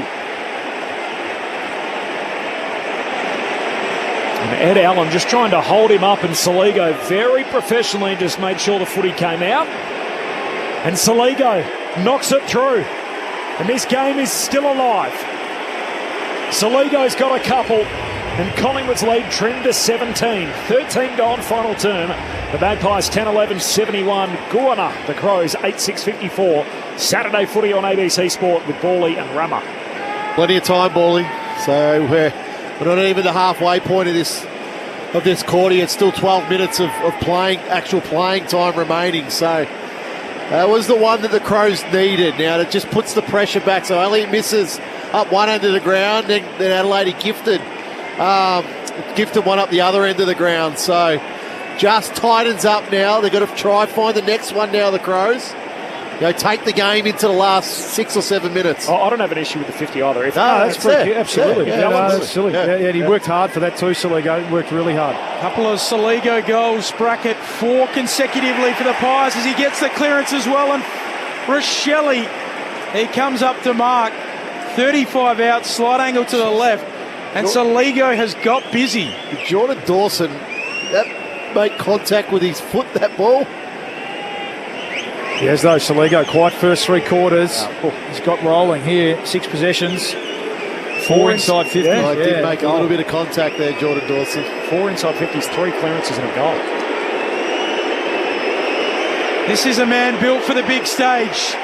Can he deliver on it? No. That would have really seen the momentum build. Ray Chamberlain. We talk a lot about the 50-metre penalty and, it's a warranted free kick, but what I can't just never ceases to amaze me is how clean were they moving the ball. Yeah. The Dawson mark, the inboard kick, the exchange, and the next kick hits him on the chest despite the conditions. They're unbelievable, these players. 16-point lead for the Magpies. Adelaide trying to get something going as Howe goes long down the wing. Spills to Pendlebury front and centre. Handball to Lipinski, the sub. Works it forward for the Magpies to Crisp. The AFL's Iron Man puts it inside to the veteran in Pendlebury. Kicks from Myercheck, who marks it left out forward. And this could be his moment, Bawley. Yeah, well, he's worked hard. That's the key. Yeah. So he comes back, missed last week. Had I think it was an abdominal strain, which can be pretty hard work to get over, and hasn't been his day, but it's a great lesson. Keep working, keep presenting, keep putting yourself in the contest, in the game, and you can have a serious impact late here. This is just his second kick of the day. Halfway through the final term, Myercheck on the drop punt. It's on target. It's there. He makes it count. And Myercheck impacts the game significantly. He's waited all day for that moment. Yes. And it comes halfway through the final term. Collingwood by 22. The Magpies 11-11. They lead the Crows 8-7. Saturday footy on ABC Sport. His second kick, Rammer. His first one was a 5-metre kick off the ground, which was paid deliberate out of bounds. And his second one was an absolute beauty. He's flushed that in heavy conditions. He kicked that 56 metres. Again, just work rate. He was up here on the wing competing and put his head down, worked hard back, and just a bit of class from Pendlebury, wasn't it, in these conditions, to be able to lower his eyes and find a mark. 10 inside 50s to 4 in Adelaide's favour. The 4 inside 50s for Collingwood, they've scored 2 goals too. So Adelaide are doing a lot right in this contest, but in this last quarter, but just got to defend. O'Brien with the tap. Long goes and picks it up for the team in black and white. Sends them back inside 50. Mark from Butts. Going up. Well, the Crows back with it. 40 out from their defensive goal. And Rochelle miss. Again, just sucked the oxygen out of the balloon. Kick from Butts up towards the logo. Off the hands of the pack. Shoveled out there by Long. Laird goes to pick it up. Under pressure immediately. Gets rid of it to Saligo. He hooks a kick, but underneath it, Darcy Cameron stands tall and bravely and marks. Centre half back for the Pies. Flares a kick out to the sub Lipinski. Hands to it. He doesn't drag in the mark. Perryman slaps it on and Lipinski will pick it up. Turns, heads down to half forward. Membry the target. One bounce close to the boundary line. He can't trap it and out it goes. Crowd posted, by the way, 67,697. And it is a disgustingly cold and wet day, and yet these footy fans have turned out again in a great number. What a roll-up for Saturday afternoon footy. Outstanding crowd. People say Saturday afternoon footy is It's the best. well, particularly on the radio. isn't it? It's the best way to take it in every Saturday afternoon. And what a raucous crowd along to enjoy it. It's been a pretty good game of footy. Collingwood by 22. Long hand pass away towards Cameron. Kicks down to half forward. Berry with the fresh legs. Bursts through for the Crows. Pulls his kick back to the wing. Keys the target. Broken up by Frampton. Collingwood winner. Ends up with Lipinski, who will snap the ball to half forward. Bouncing ball, Myercheck paddling. Gathered there by Millerup. Crows back in possession. Cumming puts his boot through it. Quaynor comes up. Has a lot of it. Bumped into there by Thilthorpe. Again, they're just kicking the ball back to Collingwood. Adelaide at the moment. Quaynor with the kick. Short to Lipinski. They need to set up better forward of the ball. Collingwood by 22 points. Lipinski. Forward handball to the run of Maynard. Driving kick towards full forward. Hill goes up in the back. Hoskin Elliott. He's played it against Hill. Oh, unrealistic. Bobby was thinking man of the mark of the year. Oh no, he'll be dirty with that. Will Hoskin Elliott. He could have put the icing on it. Hinge with the kick to Millerup. He moves it up to the wing, and Dawson has it for the Crows. Got to go now. Take a risk. Trying to throw caution to the wind as he kicks across the centre square. Mark taken by Rochelle. He rolls and looks inside the forward 50 immediately. Finds Fogarty, who takes the mark back in the corridor. 45 out. Well, there you go. It's a Dawson kick. Yeah, beautiful. They take the game on. One end to the other. They put that ball beautifully between two Collingwood players, Dawson. And then Rankin, you've been calling for it all day. Just get on with the game. Darcy Fogarty skips in, true centre half forward, drop punt from 45 out. He's got it. And the door is not yet shut. Brings it back to 16 points as we tick into time on in the final turn. A fourth for Fogarty. 16 points, Collingwood's lead. 11-11, 77. And the Crows 9-7, 61. Time on final turn. Well, here's the one. Clearly Fogarty inside their forward 50. So how can they isolate him now for the remaining 7 minutes of this quarter? You know, try to manipulate a matchup.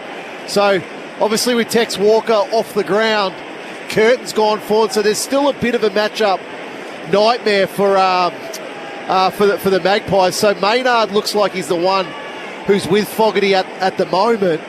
There's a clear height advantage there, so let's isolate him. He's got the hot hand. Give him the opportunity. It's a good return, isn't it, on a day like today? 4 goals. 16 points. Time here for the Crows if they're good enough. It'll be difficult. Shoveling out a handball, Darcy Cameron. The players pile onto it. Get another ball up in the middle, just slightly forward of the bullseye for Collingwood. Another goal in a hurry will make it fun. Yep. O'Brien taps it down. Peatling bumped off his kick. Allen slaps it away. Curtin goes in. Nick Dacos too.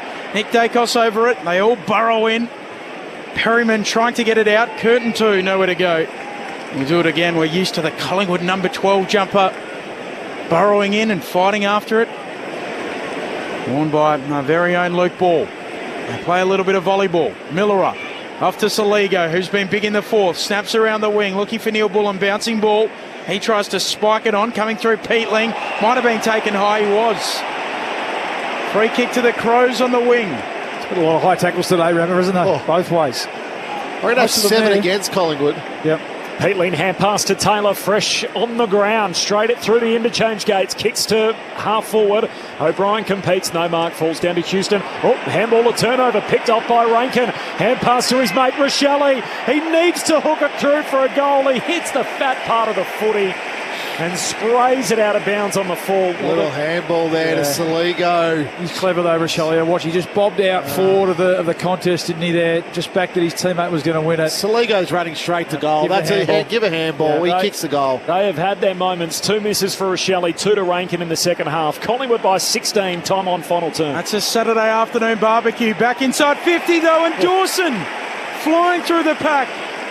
He marks 35 out, 45-degree angle. That's a good mark. Isn't it? Left forward He's pocket. so good above his head. Jordan Dawson. We've seen him go forward a bit, haven't we, in recent weeks? It's his 9th mark of the day. 26 possessions. 7 score involvements. Been the Crows' best. 7 tackles. Sitting third on the AFL coaches' votes. They need a skipper's goal. The silky left footer has got it. Here come the Crows. Hold the phone, 10 points. That's the deficit. Collingwood lead 11-11-77. Plays 10-7-67. Plenty of time. 5.5 minutes left in this game. So, Paulie, what the Crows are doing at the moment is they're taking the ball off the line at every opportunity. So that's having them to shift Collingwood's defenders there. Jordan Dawson standing inside 50 by himself. Yeah. So I'm not sure where or who his direct opponent was on that occasion. But you can't do that. You can't. That's laziness from Collingwood and their defenders. Yeah, a little bit of attention to detail. Thinking maybe the game was in their keep. All of a sudden, game on. You're right, Betty. 2 goals, 5 minutes. Number 35 for Collingwood in his final term. He's clearly underdone. Has not had a touch in this final quarter. 10-point lead for Collingwood. Huge moment from Perryman. He jumps on top of it as Curtin goes to soccer it inside 50 and wins a free for kicking in danger. That is a big-time spot for Perryman. It's great stuff, isn't it? Just watching Nick Dacos, you mentioned no possessions in this. He just hasn't got the burst and the drive in his legs at the moment. Perryman to side bottom, kicks a floater down the wing, and Myercheck takes the mark. And there's Nick trotting past. Looking much older than the 22 years he is, as Myercheck with a high ball inside the forward 50. O'Brien's back takes the intercept mark, and a chance for Adelaide. They need to go end-to-end. We're inside the final 5 minutes. Collingwood by 10 points. Tired legs, but they've got to go, the Crows. Short kick from Hinge. Spots up Taylor. He moves it out wide. Mark taken by Laird. Laird chips it on. Mark taken by Cumming. Backward of halfway on the southern side of the ground, the Crows. Slow now. Allows Collingwood to sit up behind the ball. Cameron down the line. Coming with the driving ball to a contest. Cameron's there, doesn't mark. Keys picks it up, slapping it out Dawson. In motion, steal the ball. Spills out to Peatling. Half forward here, the Crows. Kicks for Rankin in the pocket. Maynard, great spoil. It's a great kick by Peatling. Maynard just got there right at that last moment. Didn't take the arms of Isaac Rankin, took the ball straight over the boundary line. Throw-in coming, left forward pocket for the Crows. Is there a Rankin moment here? At the stoppage from the boundary throw-in, O'Brien wins it down close to the line. Here's Nick Dacos for his first touch of the quarter. It's a handball to Pendlebury, who fumbles. Gee, that doesn't happen too often. Recovers, gives it to Josh Dacos to Nick, kicks out of defence, up to the defensive side of the wing for Adelaide. They win it back through the hands of Laird. Now the kick inside the forward 50. Hand on it from Taylor, no mark. Still right on the 50-metre arc. Collingwood win it back. Houston to Nick Dacos by hand turnover. Phil Thorpe gives it to Saligo. High up and under inside 50. Rankin shoves some bodies out of the way. And there's a free kick before all of that. It's coming back to Zach Taylor. He's paid the mark. Has he paid the mark or is it a free kick? It's Zach Taylor's ball. Right, okay. And everybody's, I think, got their arms outstretched saying, what was that for? Taylor's going to get at the 22-year-old. Left half forward. He'll kick from right on 50 to make it a one-score game. Taylor right to the goal line. Hands on it. Still alive. Rush through. As Josh Dacos concedes a behind. Collingwood by 9. It's better off kicking that ball at the top of the goal square there. He knew he didn't have the distance. 2 minutes 44 to play. Collingwood by 9 points. See if these experienced heads can run this clock down here, the Pies. So used to seeing them do it. I just saw the force the long kick. Saw the replay, ball. I'm not sure about that. They do it better than just about anyone, but the Crows win it back on the wing. Berry shrugging a tackle, has to get rid of it. Saligo, he'll snap up to the arc. There's a whistle. What's it for? Too high, back to Berry. Free kick to the Crows. Berry's waiting for the footy. The out-of-zone umpire's called that from 50 metres away. No, he's got to hit this central, Berry. No point in putting it into the pocket. Exactly. Can he go to the hot spot? Hold on. That's where he does go. A wise kick. Phil Thorpe nearly at the back. Ball comes down for Perryman. He gets rid of it to Maynard, who just clears for distance. Keane can't mark. McCreary's out in space. He slaps it on for Collingwood. He's always played a foot. He missed the soccer. Berry gathers, and the Crows have got it again, but they've got to go. To Laird and now to Keane. Can he be the man 2 weeks in a row? Short kick to Thilthorpe. Collingwood by 9. Thilthorpe goes long into the forward pocket. O'Brien down there. Fair piece of it. No mark. Close to the boundary line. Josh Dacos involved, and in the end, Maynard knocks it out. The ump says spin it in. 2 minutes remaining. Got to find one here, the Crows. Get numbers away from the contest. Get your mids on the move. Yeah, watch for Rankin. Watch for Rochelle. They're the two. See if they can't even win a free kick. Force an error from a Collingwood defender. There's time enough if they're good enough, the Crows. O'Brien down for Rankin in the forward pocket. Slapped on. Rochelle's out after it. Leaves it behind. Lipinski picks it up. Rolled in the tackle. Nowhere to go. And we'll get another ball up. 30 out from the attacking goal here for the Crows. Clock stops. 1 minute 40. That is 100 seconds to decide a winner. Collingwood by 9. Deep forward for Adelaide. Knocked on a few times. Punch further forward by Cumming, but straight to Frampton. Kicks out of defence for the Magpies. Over the top comes Michael Annie. Knocks it to the boundary line and then traps the footy. Picked it from Elliott. Michael Annie back by hand to Millerer. Heads inside 50. Turnover. Perryman takes the intercept mark for Collingwood. Had some good moments, hasn't he, this last quarter, Harry Perryman? I think it might be the number boy that's rubbing off on him. Luke Ball's number 12 in that famous locker as he kicks long down the wing.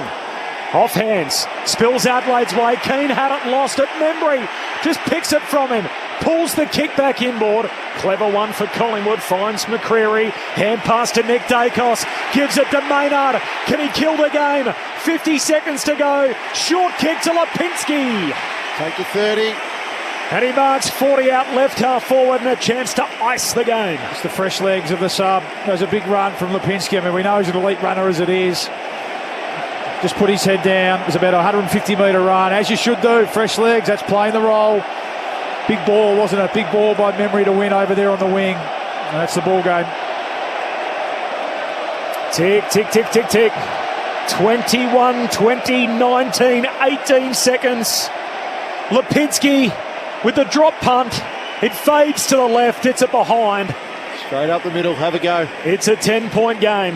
11-12 to 10-8. Saturday footy on ABC Sport. Collingwood by 10. The kick in from Keane. Goes right up the middle. Dawson can't take the mark. Spoiled down Lipinski. Rankin pinches it. He's taken high. He'll get a free kick. 50. Cardiac Collingwood. Still the kings of the close game. As the Crows closed late. Collingwood hold on. They win by 10 points.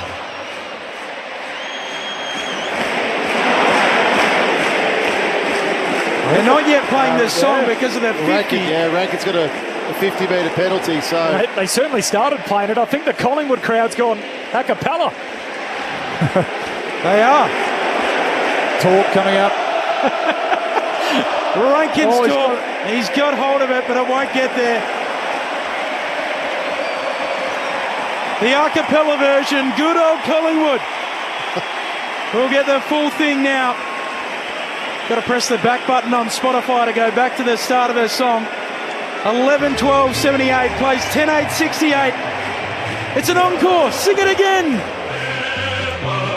They know how to play the game. Side by side they stick together to uphold the Magpies' name.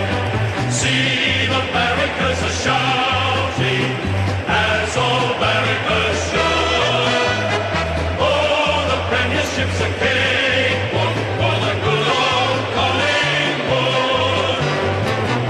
The goal kickers for the Pies, Hoskin Elliott with 2, singles to Elliott, Houston, Cameron, side bottom, Hill, Crisp, Membry, McCreary and Myercheck, who waited all day for that moment. For Guana, the Adelaide Crows, Fogarty with 4, 2 to Saligo, enormous in the 4th, and then singles to Rochelle, Dawson, Walker and Isaac Rankin. Collingwood, they win by 10 points. And again, in a close game, Flyers Pies, they hold off their opponents. Good old Collingwood forever. They know how to play the game. Side by side they stick together to uphold the Magpies' name. See the barricades are shouting as all barricades shout. Oh,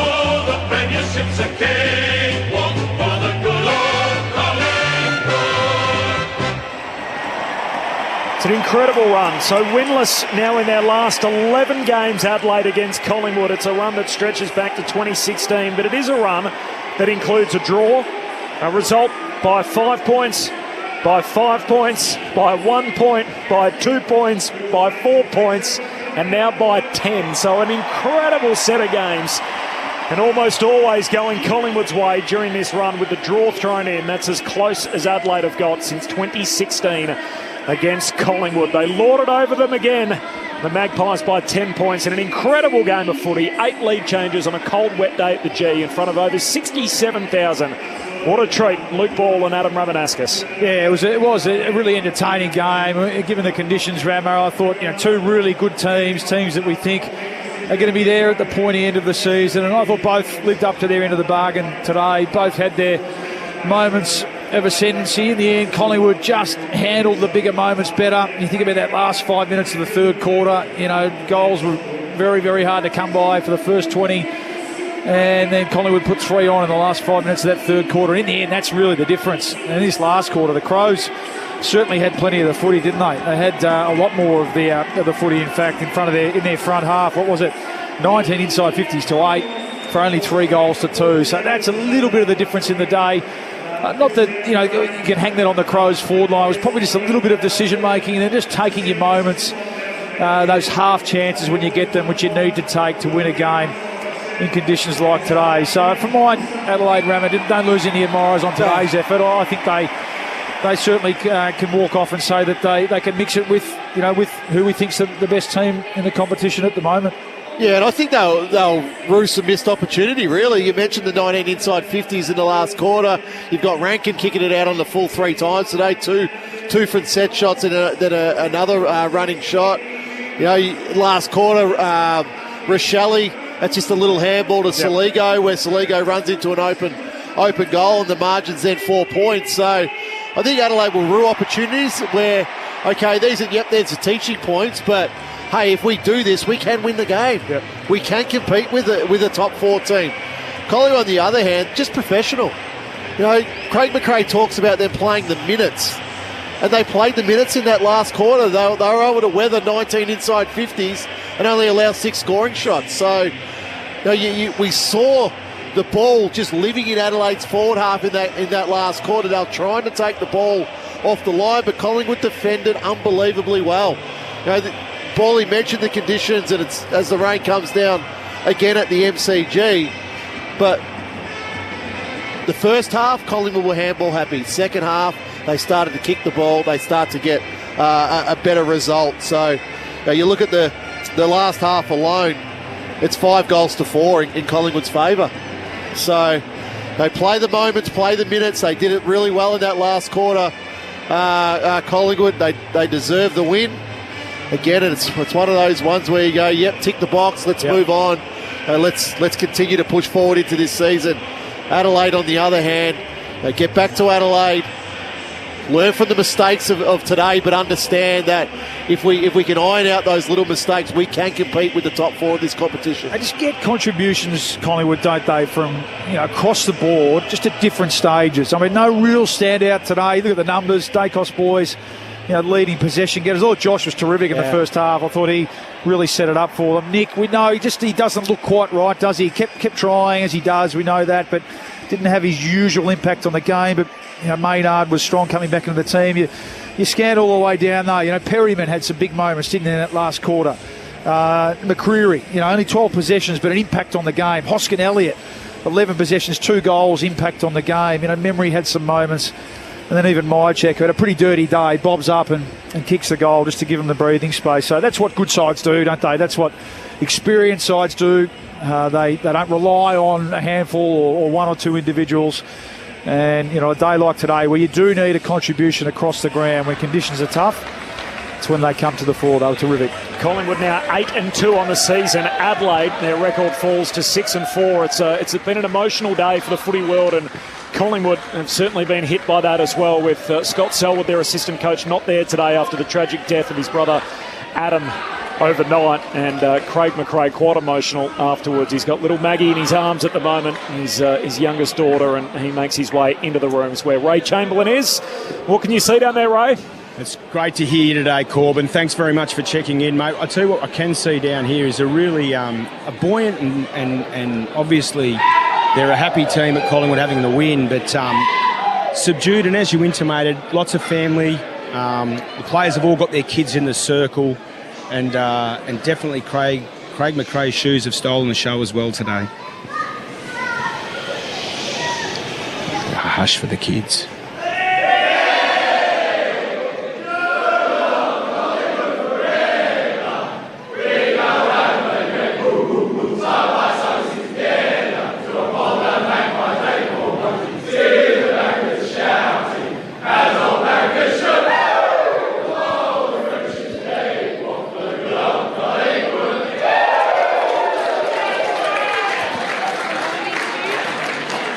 Happy bunch in the Collingwood rooms. We'll come back to you, Ray, shortly.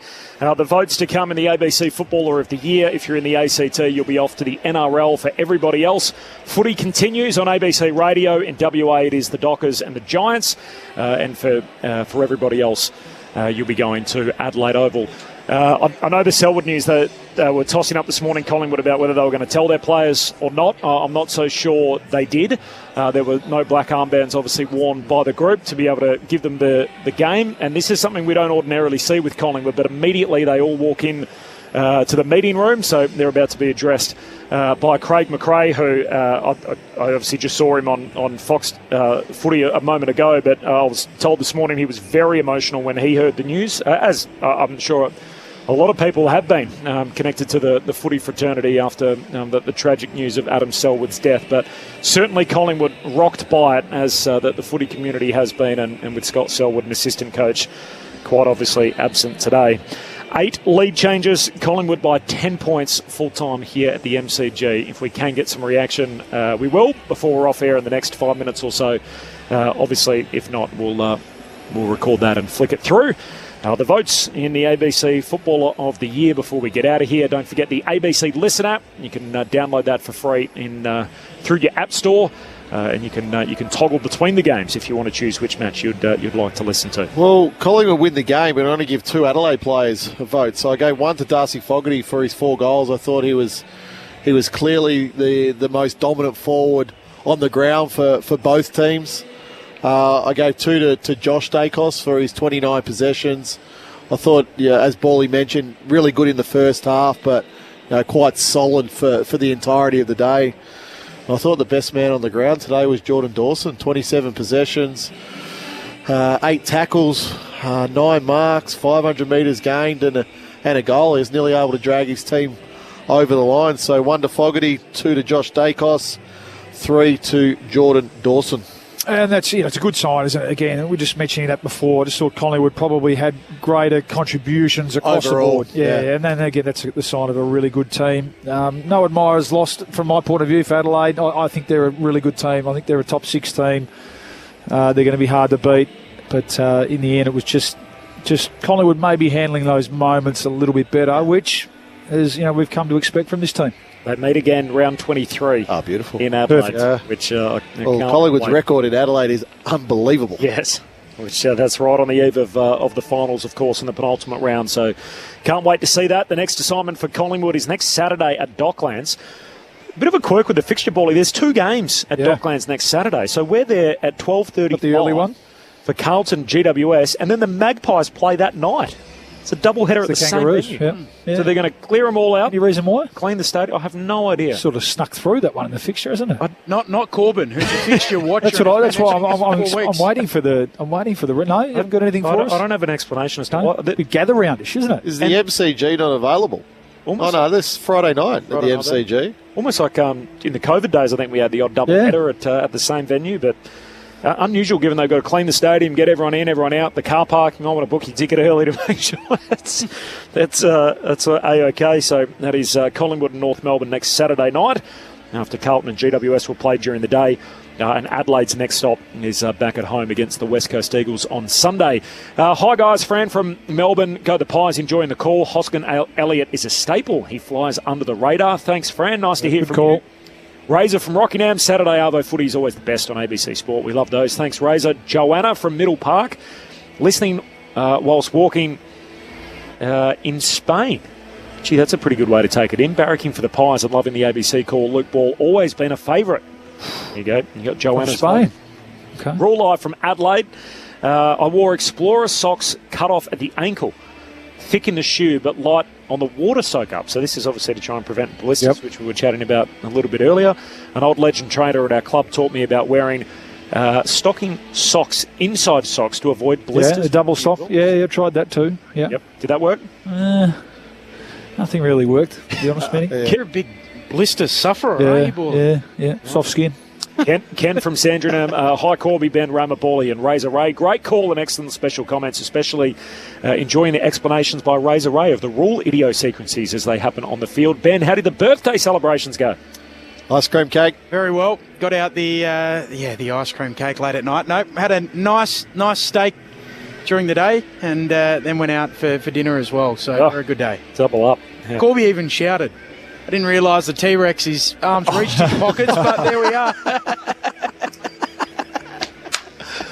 That's very good. I like that by Benny. It's one of his funnier jokes. It's a bloke that never pays for anything. He's dishing that kind of critique out. 67,697 is the attendance. A 10-point win for Collingwood here at the MCG. Look how happy he is. He's got a laugh. He's just chuckling away. Let me just go and get my needle and thread as I'm sewing my sides up after that one. No late change in the two twilight games. So in Sydney, it is Harvey Thomas and Bailey Banfield who will be the subs for the Giants and the Dockers, and it's Christian Moraes and Mitch Duncan who are the two subs between Port Adelaide and Geelong, which is our next stop. We were hoping for a cracker. We've had a couple of blowouts on Saturday afternoon, and fair to say, Bally, this one delivered. 8 lead changes, and in the end, the Magpies home by 10. Yeah, I love a good wet weather game of footy too, just to change it up. We're pretty lucky, haven't we? Ray's been pretty lucky in his first 9 weeks behind the fence. He's been able to sit there in the sun and catch some vitamin D, but today it was real Melbourne winter footy, wasn't it? And the other both teams lived up to their end of the bargain. Good game. Thanks for stopping by. It's cool. See you next week. See you next week. Thanks to Stuart Hollywood-Baker. Thanks to Ray Chamberlain. We'll get him to record an interview and send it through to us from the victorious Magpies rooms. A 10-point win for Collingwood. Thanks to Ben Cameron, to Craig Davis back in the studio. We are signing off from the MCG. If you're in the ACT, it's the Dolphins and the New Zealand Warriors in the NRL. For everybody else, the footy. In WA, the Giants and the Dockers. For everyone else, the Power and the Cats.